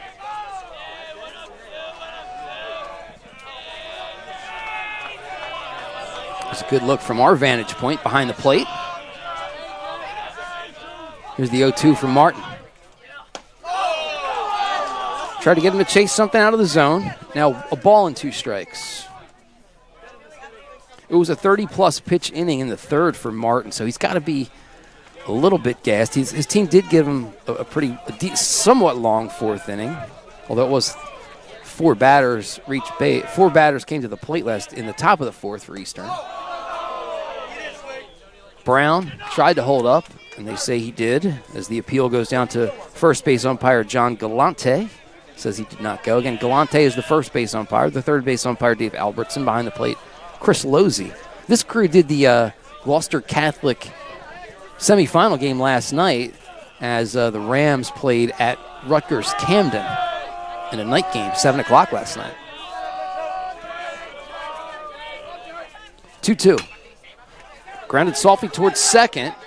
They're going to pick it up and throw in time to get the out at first. Good work by Milillo to make the play, charging hard and getting the out. The runner does advance as O'Dude moves up to second, so he's in scoring position with Brett Jackson up. Jackson already with an RBI double today. He also reached on a walk and has scored twice, so it's been a productive offensive day for the Chiefs' second baseman. Martin just trying to battle here in the 4th. Again, trying to strand another runner. Cherokee's already left 5 on in the first 3 innings.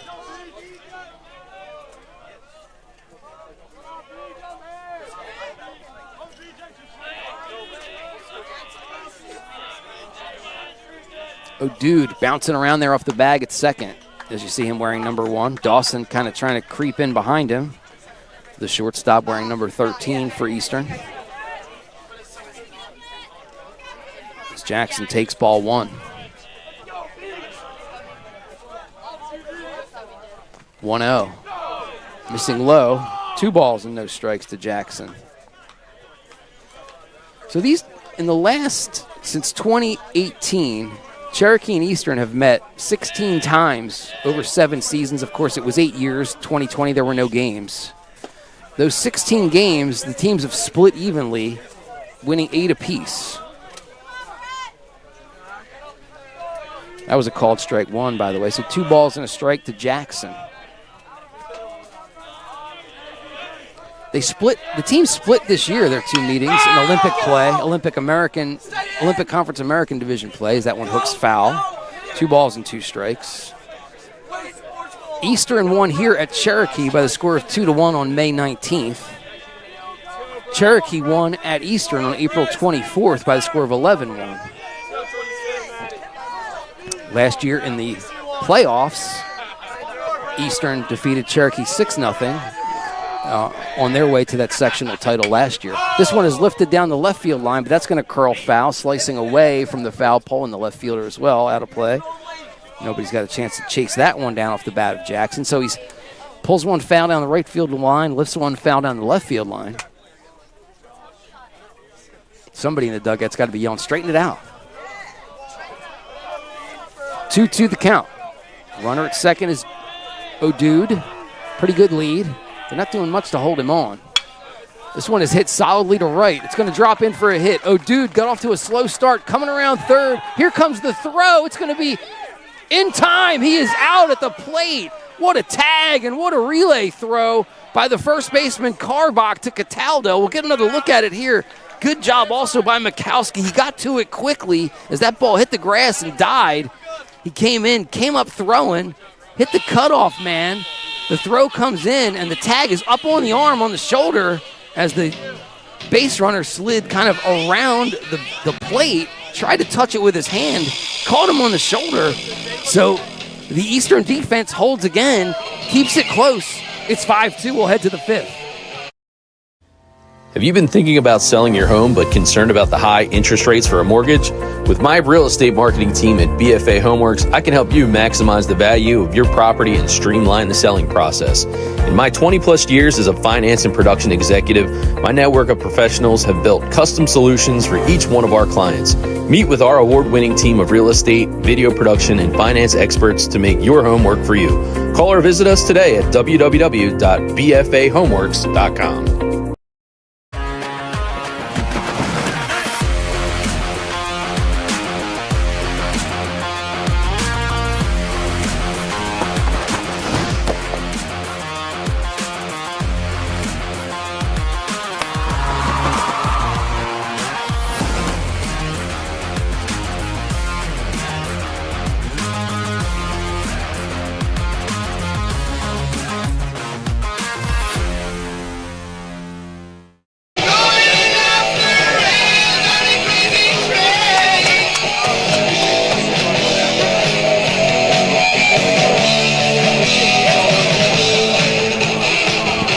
Back here at Cherokee High School, we head to the fifth. It's a 5-2 Chiefs advantage. It's a 5-2 Chiefs advantage here as Eastern steps to the plate here in the top half of the fifth. It'll be the bottom three in their order: Mikowski, Penny, and Capriotti. Gable's first pitch, a fastball over for a called strike. And Gable's done a nice job of being able to get ahead in the count here in this mid portion of the game, third, fourth inning, as he's racked up strikeouts.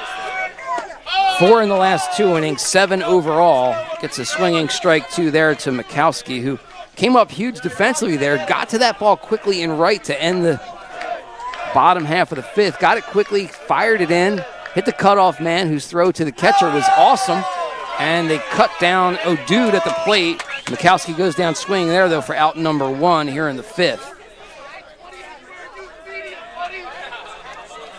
Gable's now struck out 5 of the last 6 batters he's faced, and it gives him 8 on the day. The career record holder in strikeouts at Cherokee is mowing him down here today with 8 strikeouts. Misses high there, ball 1 to Cole Penny.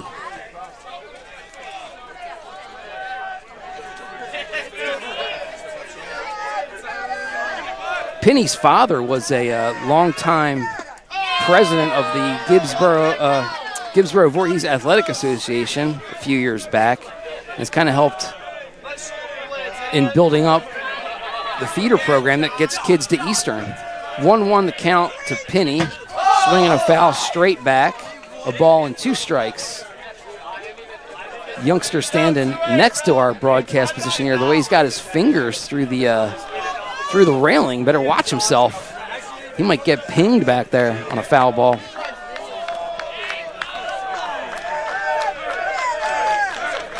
Here's the 1-2 from Gable, breaking ball. It's grounded up the middle. Jackson ranges to his right. Plants, throws in time to retire Penny for out number 2. Nicely done up the middle as Jackson went and got it and threw to Linden, who had that long stretch to get the out. Here's another look as it's up the middle. Jackson had to go too hard to his right, was able to pop up, and you see the stretch from Linden for out number 2. So 2 up, 2 down here in the fifth. And the Vikings looking to their number 9 hitter here, Matt Capriotti, to get something started with 2 outs. Takes the first one in the dirt for ball 1. Capriotti, 20 hits and 55 at-bats, coming into the day hitting .364. Grounded out his first time up to lead things off in the third.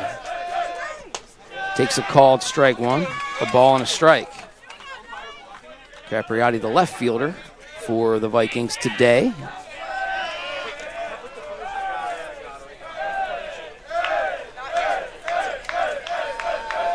Capriotti Sr. is a team favorite. The guys just love this kid because all he does is scrap for everything he gets, according to head coach Rob Christ. He also played soccer this past fall for the Vikings. They just love the way he plays the game. Goes hard, goes all out, does everything for his teammates. So he's a beloved figure on this Eastern squad. Had a great catch in that game against Vineland, too. That state semifinal game against Vineland, in which Eastern hung on to win that 9-6. Fouled another one straight back our way, so the count remains 2 balls and 2 strikes.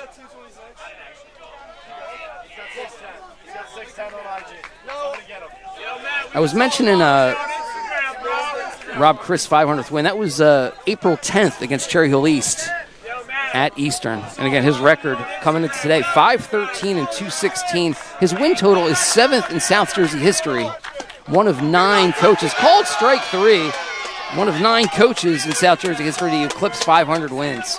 As Gable picks up strikeout number 9 and retires Eastern in order in the 5th. We'll head to the bottom half of the 5th. It's 5-2 Chiefs. Have you been thinking about selling your home but concerned about the high interest rates for a mortgage? With my real estate marketing team at BFA Homeworks, I can help you maximize the value of your property and streamline the selling process. In my 20-plus years as a finance and production executive, my network of professionals have built custom solutions for each one of our clients. Meet with our award-winning team of real estate, video production, and finance experts to make your home work for you. Call or visit us today at www.bfahomeworks.com.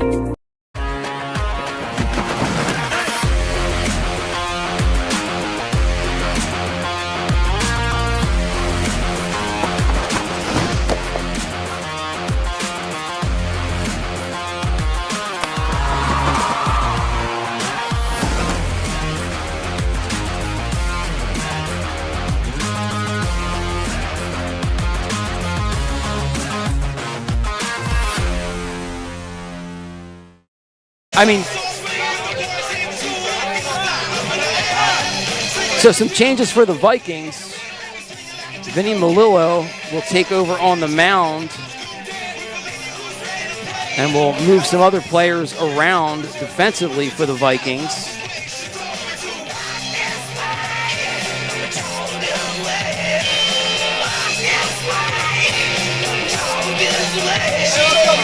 But it'll be Melillo to take over on the mound. We'll try and get those other defensive changes for you as soon as possible.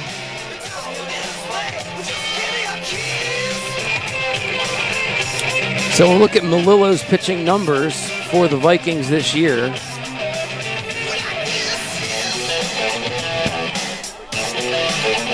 He's got 28 innings under his belt.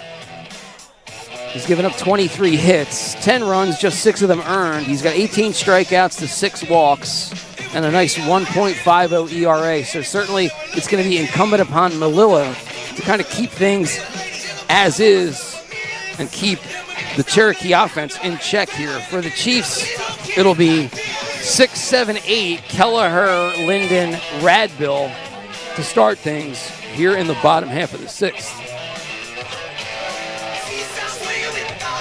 Huge crowd on hand here at Cherokee. And again, the fans just kind of keep creeping up on us behind the plate here. We got a little tent, but they've kind of found their way underneath it with us.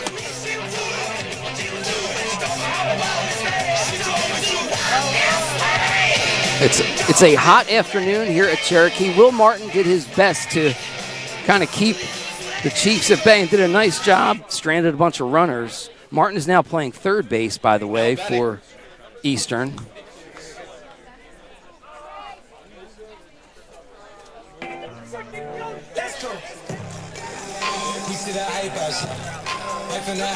As Mason Kelleher is set to lead things off for the Chiefs.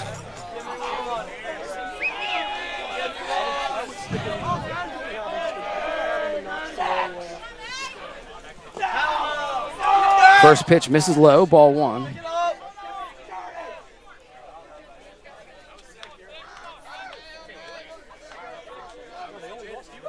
So Cole Pinney has moved from third to second as Martin moves to third base. So that's the switches. So no one's left the game. It's just been a little bit of a shuffle. Pinney goes from third to second. Melillo goes from second to pitcher. Martin goes from pitch to third base.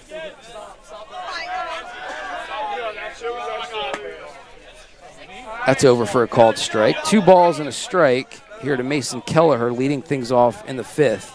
Kelleher's got a couple of hits and an RBI. His single in the 1st pulled Cherokee ahead 3-2, and they haven't trailed since. That pitch misses low. 3-1 now the count to Kelleher, the catcher for the Chiefs.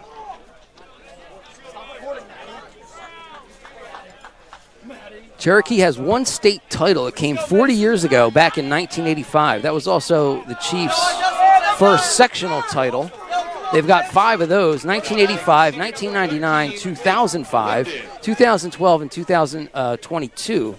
So these two teams have combined to win the last 3 sectional titles in South Jersey Group 4, with Cherokee taking it in 22, Eastern 23 and 24. Eastern also won it in 2019.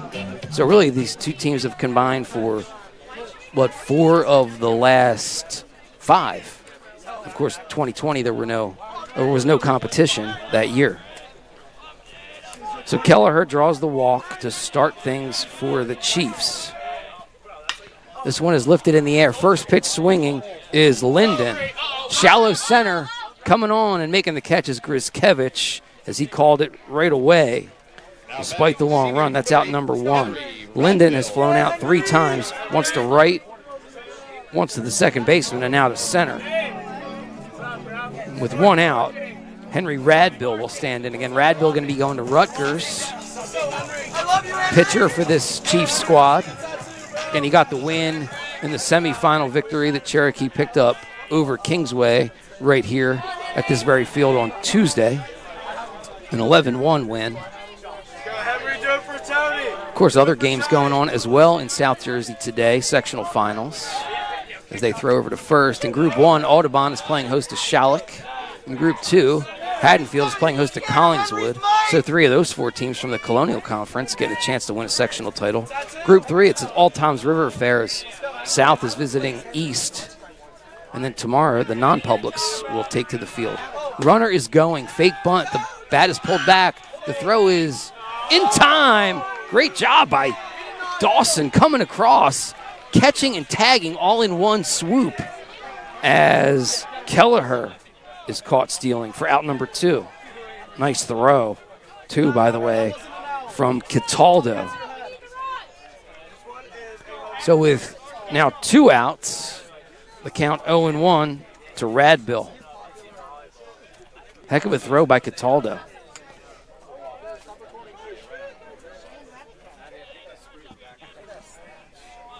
That's going to help Malillo's confidence here with nobody aboard. Now he can work from the windup. Over for a called strike. 0-2 to Radbill. He struck out and popped out to right in his 2 at-bats, so 0 for 2 today for the Rutgers-bound senior. Working out of the DH spot today. Hits this one hard on the ground. It's going to squeeze through the hole, and Radbill is aboard with his first hit of the day. Here with 2 outs for the Chiefs in the bottom half of the 5th. For Radbill, his 24th hit of the season, 22nd single. He's got 1 double, 1 home run this year amongst his hits. So he's a 2-out base runner. Back to the bottom of the order, number 9 hitter Steve Barbagiovanni, the right fielder. 2 for 2 today. An RBI back in the 3rd to make it 5-2. Scored a run in the 2nd. That made it 4-2.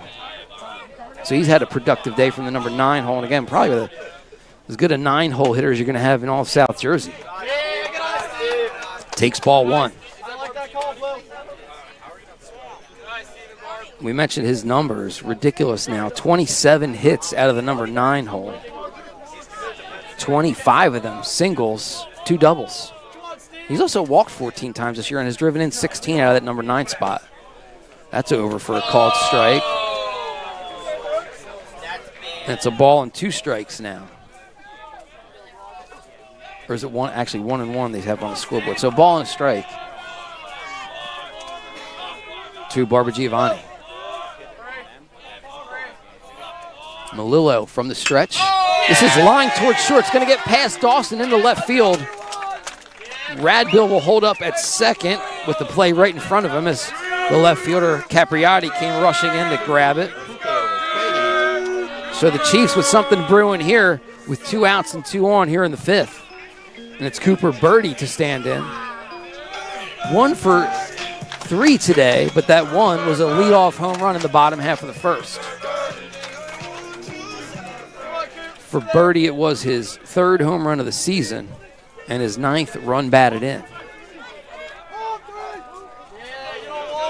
Melillo steps off for a second to resettle, and Birdie will do the same as he steps out of the box and regains his composure.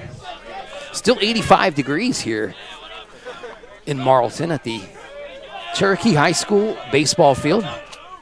First pitch on the outside corner for a called strike 1. Birdie, I mentioned also the quarterback for the Chiefs, as Catalda's going to go out and have a quick word with Melillo. Birdie gets a word from the first base coach as well.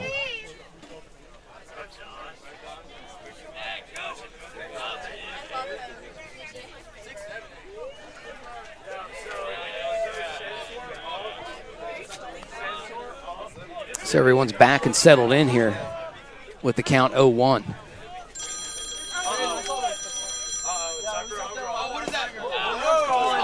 Just low. That pitch is just low. It's a ball and a strike.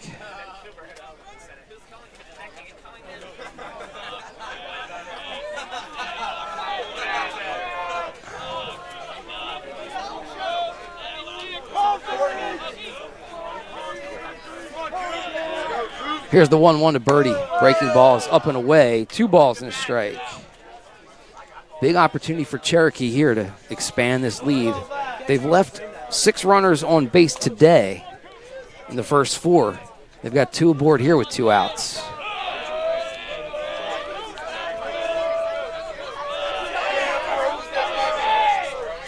Swing and a miss. Strike 2.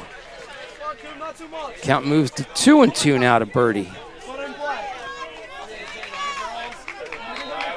who only saw 7 pitches in his first 3 at-bats today. So this is already the 5th pitch of this 4th at-bat for Birdie. He was first pitch swinging in the 2nd inning when he reached on an error. This one's chopped off the plate, trying to hang alive there on a breaking ball. Just smothered it into the dirt. Count remains 2 balls and 2 strikes.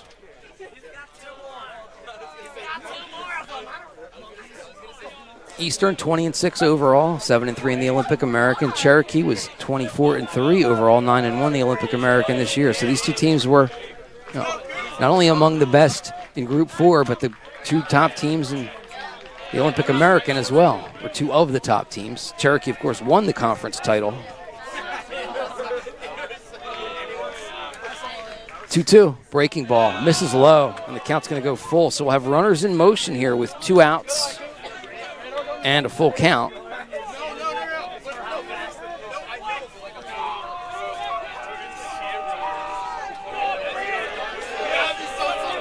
Melillo takes a moment, catches his breath out there as he's going to stand in from the stretch.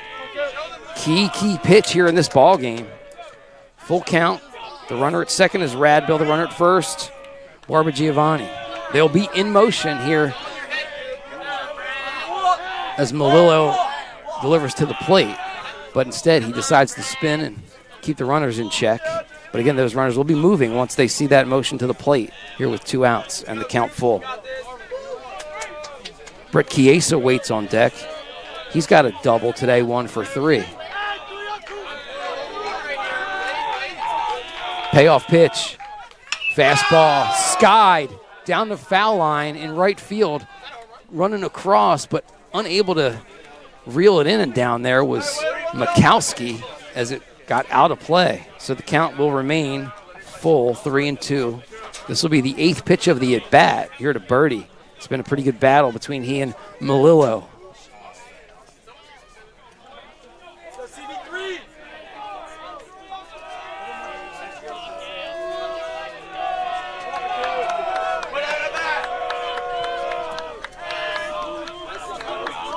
(3-2).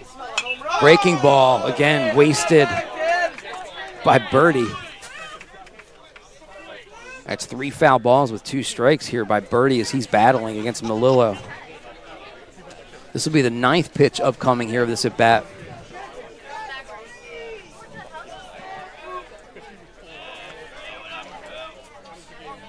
Quite a duel here between Melillo and Birdie, the leadoff man for Cherokee.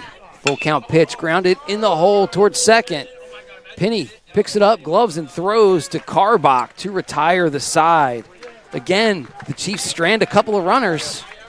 As they do not score any runs, they pick up 2 hits, leave 2 on base. We will head to the 6th. It's Cherokee 5, Eastern 2.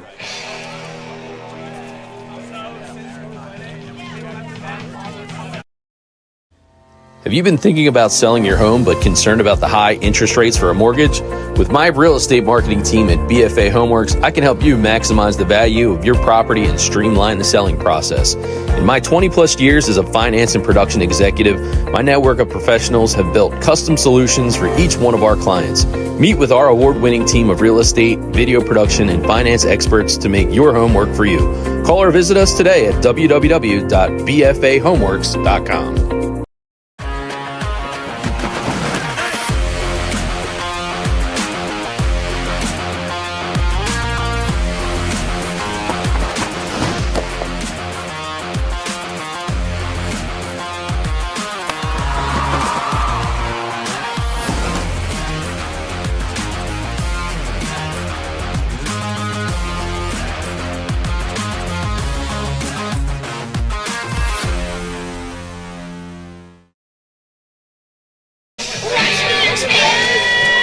We head to the top half of the 6th. Cherokee leading by the score of 5-2.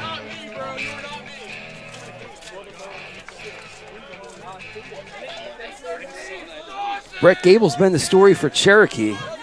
He's done a great job shutting down this Eastern offense.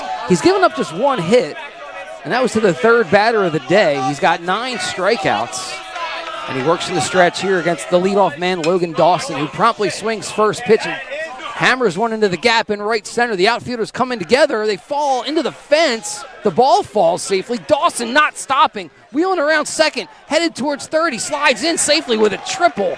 Wow, Logan Dawson just flying. And the fence collapsed out there in the outfield, which it's designed to do. I don't know if anybody got banged up back there or not as the outfielders crashed into the fence. There were some people watching the game out there. And you see Dawson speeding around second, just not stopping. Making something happen for the Vikings here to start the 6th. And again, that's the first hit for Cherokee since the the first hit for Eastern since the 3rd batter of the game. And it's a 5-2 edge for the Chiefs here in the 6th. But Eastern trying to get something going with the top of their order as Dawson leads off with a triple.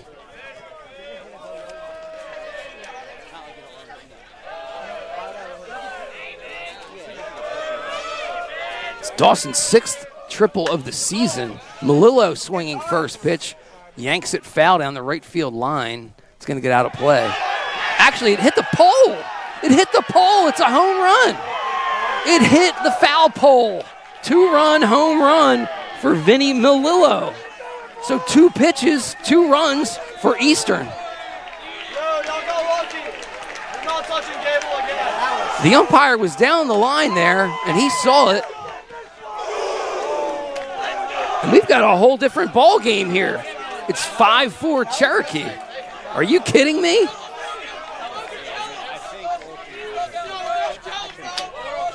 We'll get another peek at it.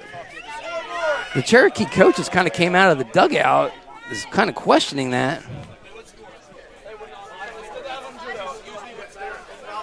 Wow. So a couple of quick extra base hits. We're going to get another look at it. This is from the first base camera. And you get a look down the line. The camera was too far the other way. It hit the top, so it hit off the top of the foul pole. Wow. First pitch fastball to Cataldo is over for a called strike. So this is a whole different game. And now Cherokee has to look back and say, wow, we've left 8 runners on base. And that might haunt them. Nobody out, 2 across. Eastern trying to rally here from a 5-2 deficit. It's now 5-4. A ball and a strike to Anthony Cataldo, who was also homered today already for the Vikings. 1 for 2 with that 2-run bomb to start things. Gave Eastern an early 2-0 lead.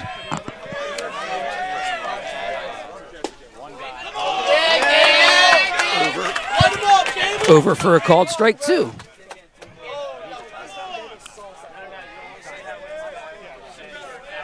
I think it was too easy. You knew things weren't going to be that clean and that easy in a game of this magnitude. It has to get close with these two great teams going at it.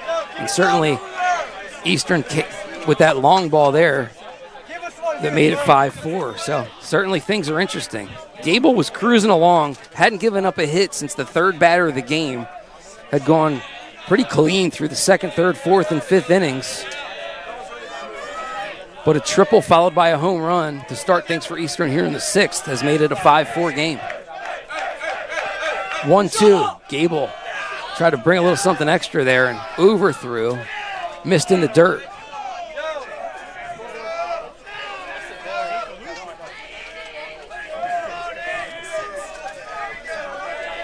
Count remains 2 balls and 2 strikes.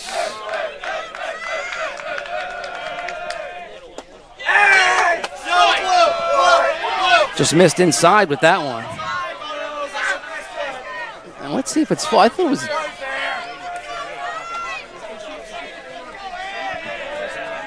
The scoreboard says counts 3-2, so full count.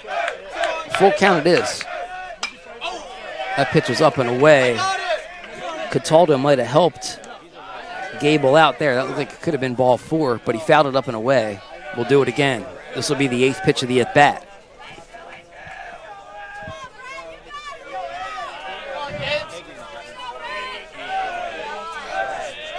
Gable from the stretch, peers in, now delivers. Fastball, line foul, down the left field line. So we'll come back and do it again with that full count. It'll be the 9th pitch of the at-bat here between Gable and Cataldo.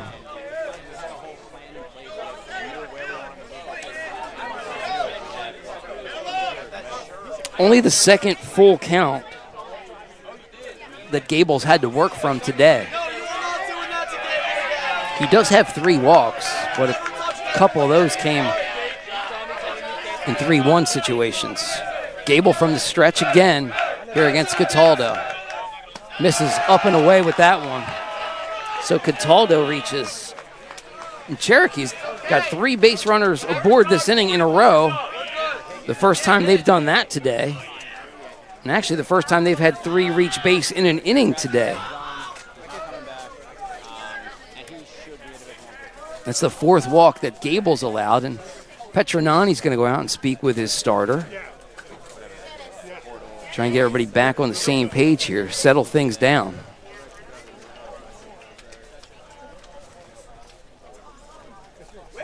Walks really haven't been a problem for Gable this year. He had just 19 entering the day, now up to 23 on the season. And with his 9 strikeouts, he's got 80 Ks on the season. As they talk things over up there. Each of these 2 teams hit a little bit of a skid this season. For Cherokee, they won their first 20 games. I mean, they were rolling. Then they hit a skid where they lost 3 of 4, including losing to Haddonfield in the semifinals of the Diamond Classic. Then they lost that game here at home against Eastern. Those games were on the 10th and then 19th of May.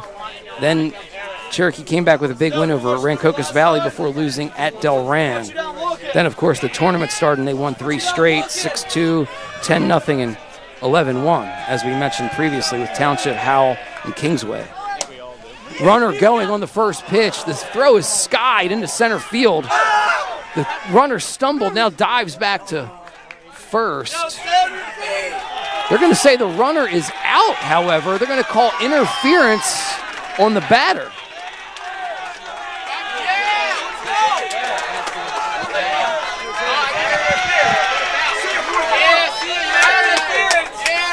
So the runner is going to be called out.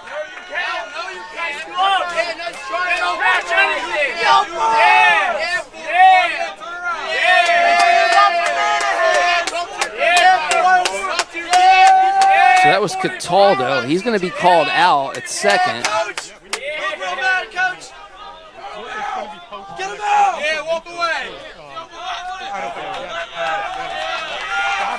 So Gerskovich will still be up there. Or are they calling? Hold on. We got to see what's going on here.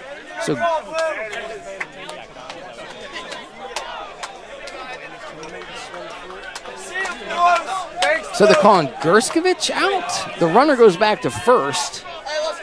Cataldo's back at first. Gerskovich is called out. I don't know, that's an interesting turn of events. So we got one out, and it's going to bring Rich Iolucci to the plate.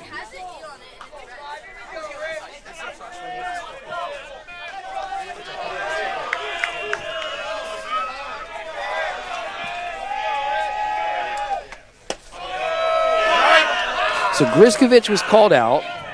It brings Iolucci to the plate. And the runner goes back to first, Cataldo, with one out. So this inning has been a wave of emotion for Eastern. Pitch is fouled softly down the first baseline. We got a ball and a strike to Iolucci, the DH, who is 0 for 1 officially today, flew out to right and walked in the fourth.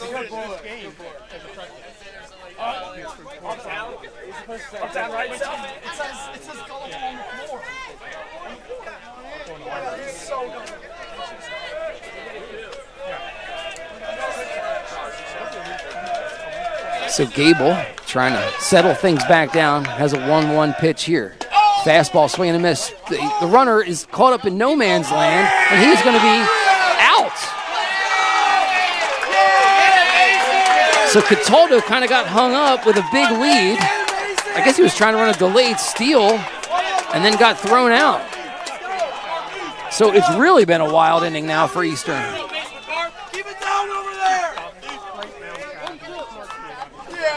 So the runner caught stealing. Cataldo is out. And now we've got a ball and 2 strikes to Iolucci. So again, it's been a crazy inning for Eastern. They were riding the high. Now we've got a called strike 3 as Gable picks up strikeout number 10. Just a crazy emotional inning from both teams, or half inning I should say. But Eastern does score 2 runs on 2 hits. There's no Cherokee errors. Nobody left on base. We will head to the bottom half of the 6th. It's a 5-4 ball game. Have you been thinking about selling your home but concerned about the high interest rates for a mortgage? With my real estate marketing team at BFA Homeworks, I can help you maximize the value of your property and streamline the selling process. In my 20-plus years as a finance and production executive, my network of professionals have built custom solutions for each one of our clients. Meet with our award-winning team of real estate, video production, and finance experts to make your home work for you. Call or visit us today at www.bfahomeworks.com.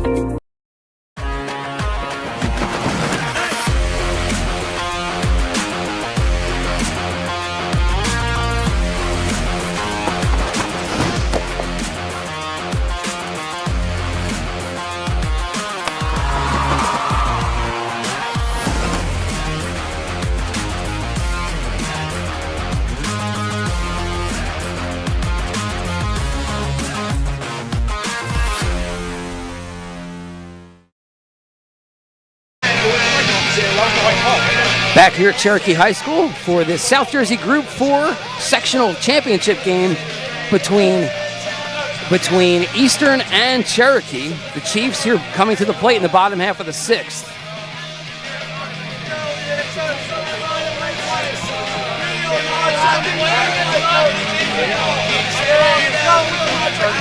So we got the word between innings, or between half innings, from our home plate umpire, Chris Losey. So when Grzkiewicz was up, he was called for batter's interference, so he was called out. The runner stealing was Cataldo. He had to go back to first. Then, of course, Cataldo got caught stealing a couple pitches later. Iolucci goes down on strikes. But Eastern did score 2 runs that inning on 2 hits. There were no errors. And the Vikings did not leave anyone on base. They've only left 1 runner on base today, Eastern, but they've only had 3 hits and 4 walks. So 7 have reached base. Pardon me. Yes, 7 have reached base for Eastern. 4 of them have crossed the plate. And then a couple of them were erased on either a ground out or a caught stealing. So it's been an interesting ball game, and we've got an inning and a half left to go. Bottom of the sixth, Brett Njsiaa will lead off for the Chiefs. Njsiaa 1 for 3 today with a double. As we expected, this was going to be a heated game, an emotional game. It's the sixth time these two teams have played each other in the last 2 seasons. So these guys know each other well. The coaches know each other well. Njsiaa chops one foul, and it's a ball and a strike to the third baseman for the Chiefs.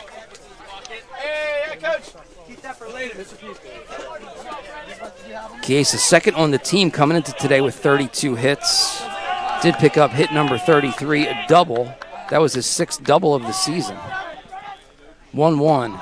Fastball misses on the outside corner. 2 balls and a strike. Vinny Melillo in his second inning of work for the Vikings. Gave up 2 hits and a walk, but managed to not give up a run last inning. Just a tick low there, and it's 3-1.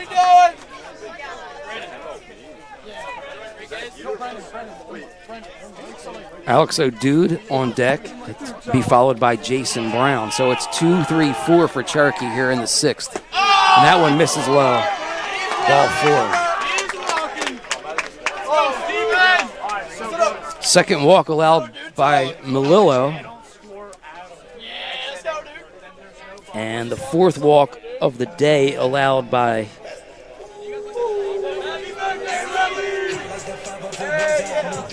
fifth walk of the day allowed by Eastern pitching, as Martin had 3. And we've got a meeting on the mound. Here's Rob Christ will head out, have a word with his pitcher. Here's Cherokee's got their leadoff man aboard again.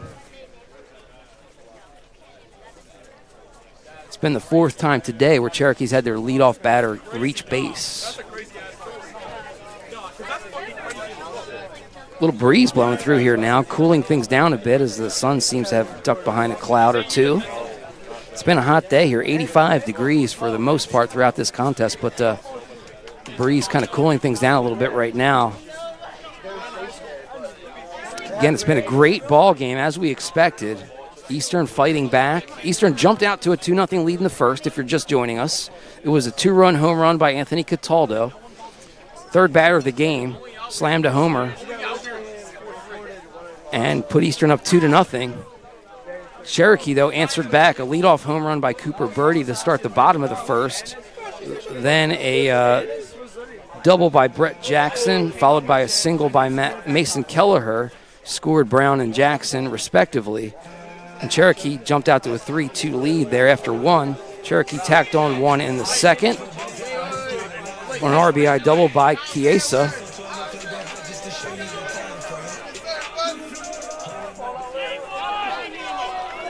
And then they added 1 in the third as Jackson came around to score after a walk on an RBI single by Steve Barba Giovanni, who's 3 for 3 today. Alex O'Dude stands, and he's walked twice today. Here with nobody out in the 6th. Njsiaa is aboard at first with the walk. O'Dude swinging first pitch, hits it softly to Penny at second, to Dawson for 1, over to first, and just a little bit late. Thought it was in time, but they get the lead runner on the 4-3 fielder's choice. O'Dude is aboard, and Njsiaa is erased for out number 1. It'll bring up Jason Brown, the shortstop. Brown officially 0 for 3 today, but scored a run in the first. He reached on a fielder's choice. A really nice play up the middle by Dawson, who flipped to his second baseman. He was way behind the bag, almost in the grass in center field, was able to kind of give a little flip to get that force out. And I thought Dawson had enough mustard on the throw there to turn 2, but could not. This one is hit sharply right at Dawson. Over to second for 1. The throw to first is in time, but it gets away from the first baseman, so another fielder's choice is going to cut down another runner as Brown smashed that ball at Dawson, who got it to Penny, but Penny's throw, again, trouble for the first baseman Karbach over there, but they do get the lead runner again. So it's another fielder's choice. And with 2 out, Brett Jackson stands in. Jackson, 2 for 2 today with a double, a single, and a walk. He scored 2 runs. First pitch, over for a called strike. Serious talks about your career. I don't know. Might need to go a different route. So Jackson takes strike 1 from Melillo. Come on, Brad.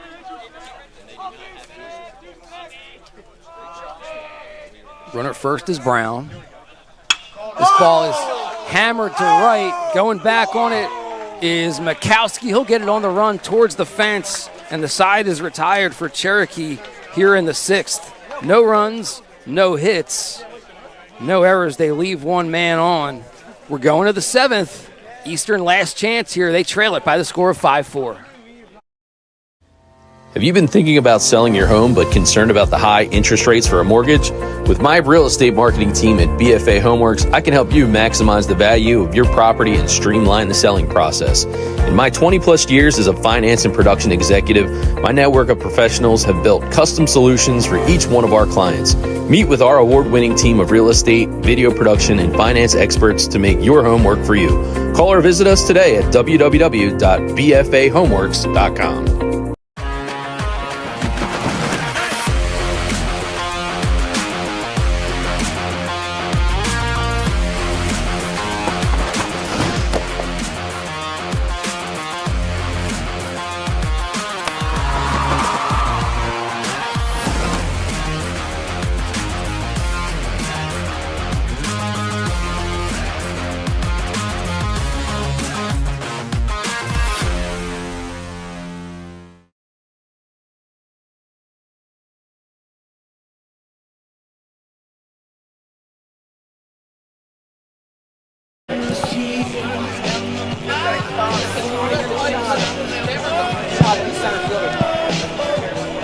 Back here at Cherokee High School, top of the 7th, Cherokee seeing what they can do about holding on to this 5-4 advantage. They're going to go to Cooper Birdie to come on here to close this one out. Another left-hander for the Chiefs. Birdie this season, 13.2 innings pitched, 13 and 2/3 innings pitched. He's given up 10 hits, 4 runs, 3 earned, 22 strikeouts, just 7 walks. An ERA of 1.54 for the sophomore. Taking over in center field for Birdie will be the DH. Henry Radbill will take over in center field. Radbill's got a good arm out there in center. So here we go, 7th inning. Eastern last chance saloon for the Vikings. Sean Karbach takes strike 1. Brett Gable, a fabulous outing, 10 strikeouts for him today. Swing and a miss, strike 2. You hear a lot of coops coming from the definitely heavy Cherokee crowd, at least right behind us. That one's fouled straight back our way. Count will remain 0-2. Guy, you missed me. What up, guy? Stern's watching, come on. Gable was great, 10 strikeouts through 6 innings, gave up just 3 hits. Another one fouled straight back. They came in on Karbach. Count remains 0-2. Eastern just needs to get a runner on base to kind of try and start their comeback here. Again, trailing 5-4. They led 2-0 right off the bat. Cherokee scored 5 unanswered before Eastern answered with a couple in the 6th. That one is fouled off. So 5 pitches, 3 foul balls, and a count that's 0-2.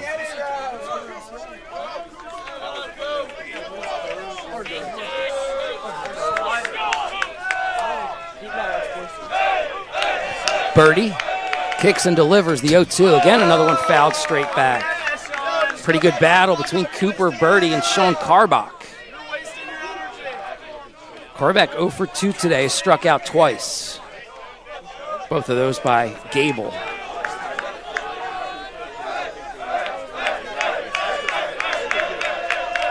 Oh, 2 again. This one is lifted in the air, into right. Going back is Barba Giovanni. Calmly squeezes it a few feet in front of the fence for out number 1. So a 7-pitch at bat and an 0-2 count the whole way results in a fly out to right for out number 1. Cherokee 2 outs away from unseating the 2-time defending sectional champs here at Eastern. It'll be Carson Mikowski to stand in, the right fielder. Takes low for ball 1. Mikowski 0 for 1 today. Walked in the 2nd, struck out in the 5th.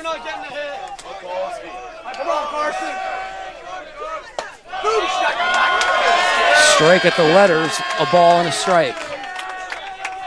Yo, Michalski, what kind of name is that?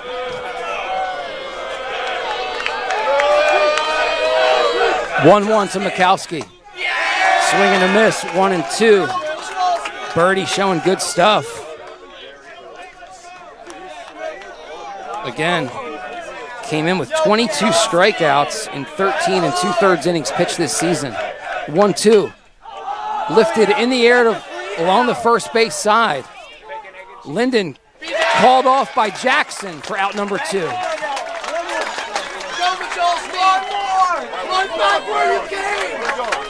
Run back! Jackson took command of that pop-up. You see him there calling off Linden as they kind of came near one another, but Jackson made the play. So 2 up, 2 down here in the 7th. Here we go! Comes down to Cole Pinney. How did they hit it?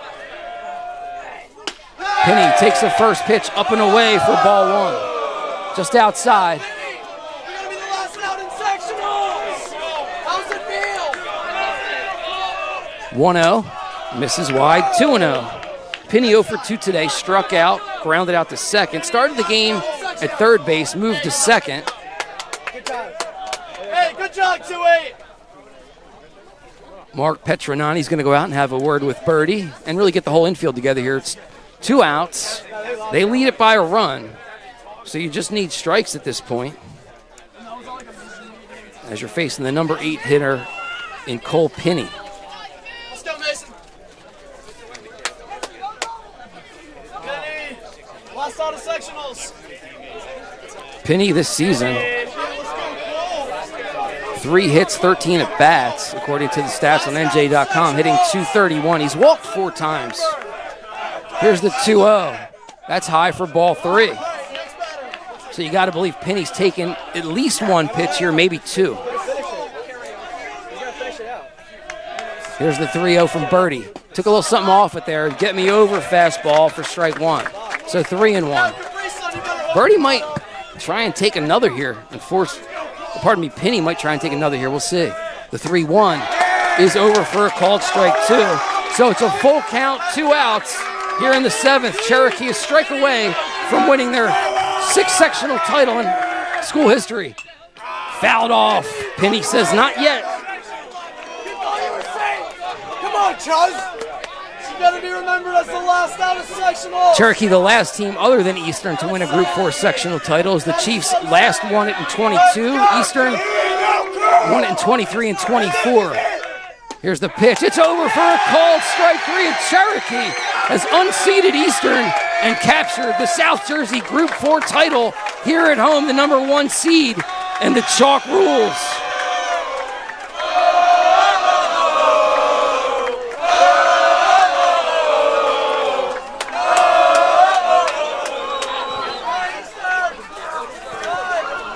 So the celebration is on for the Chiefs as they will advance to the state semifinal by capturing the victory here today. Here's a look at the last pitch, the last strike. As Birdie got it on the inside corner. And for Birdie, it was his 23rd strikeout of the season. And the Chiefs fans serenading somebody for their birthday.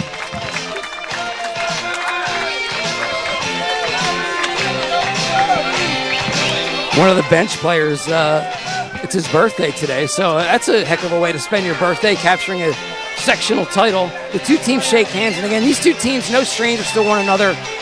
This is the 6th time they've met in the last 2 years. They know each other very well from the Olympic Conference. Cherokee was the number 1 seed for a reason. They had a 20-game winning streak this year. Hit that little skid where they lost 3 of 4, but they've been on fire here in the playoffs.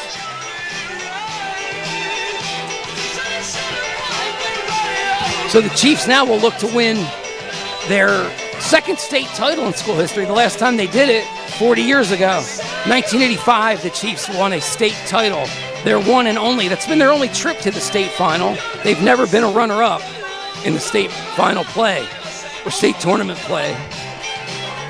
So for the Chiefs, they finish up with a 5-4 victory despite the fact that they left 9 runners on base today here in this one. So there you see the line score. Again, Eastern jumped out to that 2-0 lead. The home run by Cataldo in the first. Cherokee answered back with 3 in the second, highlighted on a home run by Birdie and a double by Jackson among the hits there. They added a run in the second, tacked on another one in the third. Eastern, though, answered back in a wild 6th, in which Dawson led off with a triple. Then a home run by Malillo off the foul pole down the right field line. But then things kind of fell apart, and the Cherokee pitching just a little bit too strong today, able to hang on and get this victory for the Chiefs as they again advance to the state semifinal. I don't know if we can get a shot at head coach Mark Petronani getting some hugs from his wife and daughter. His daughter kind of jumped up in his arms. Pretty cool. So a great day for the Chiefs as they emerge with the victory. And again, they knock off Eastern, who was trying to be the first team in history to win 3 straight South Jersey Group 4 titles. No team has ever done that, and that trend continues. At least no team has done it since the state went to sectional, actual on-the-field play back in 1959. There's been plenty of teams that won 2. Cherry Hill West won 4 out of 5, but never 3 in a row. So a great victory for the Chiefs. We'll take a break. We'll come back with a little bit. We'll wrap things up. We're gonna wrap things up here from Cherokee. Once again, the Chiefs win the South Jersey Group 4 sectional by the score of 5-4. For our entire crew at BFA Sports, our man Dave Virgilio here with me at the table. Nick Pensa was on camera. Pat was out there on Pat Rush, he was out on camera as well. So we want to thank you for watching us here on BFA Sports. Once again, my name's Mike Shute. Thanks for watching. We'll see you next time. It's been a great baseball season in South Jersey. Good luck to the Chiefs in the state semifinals.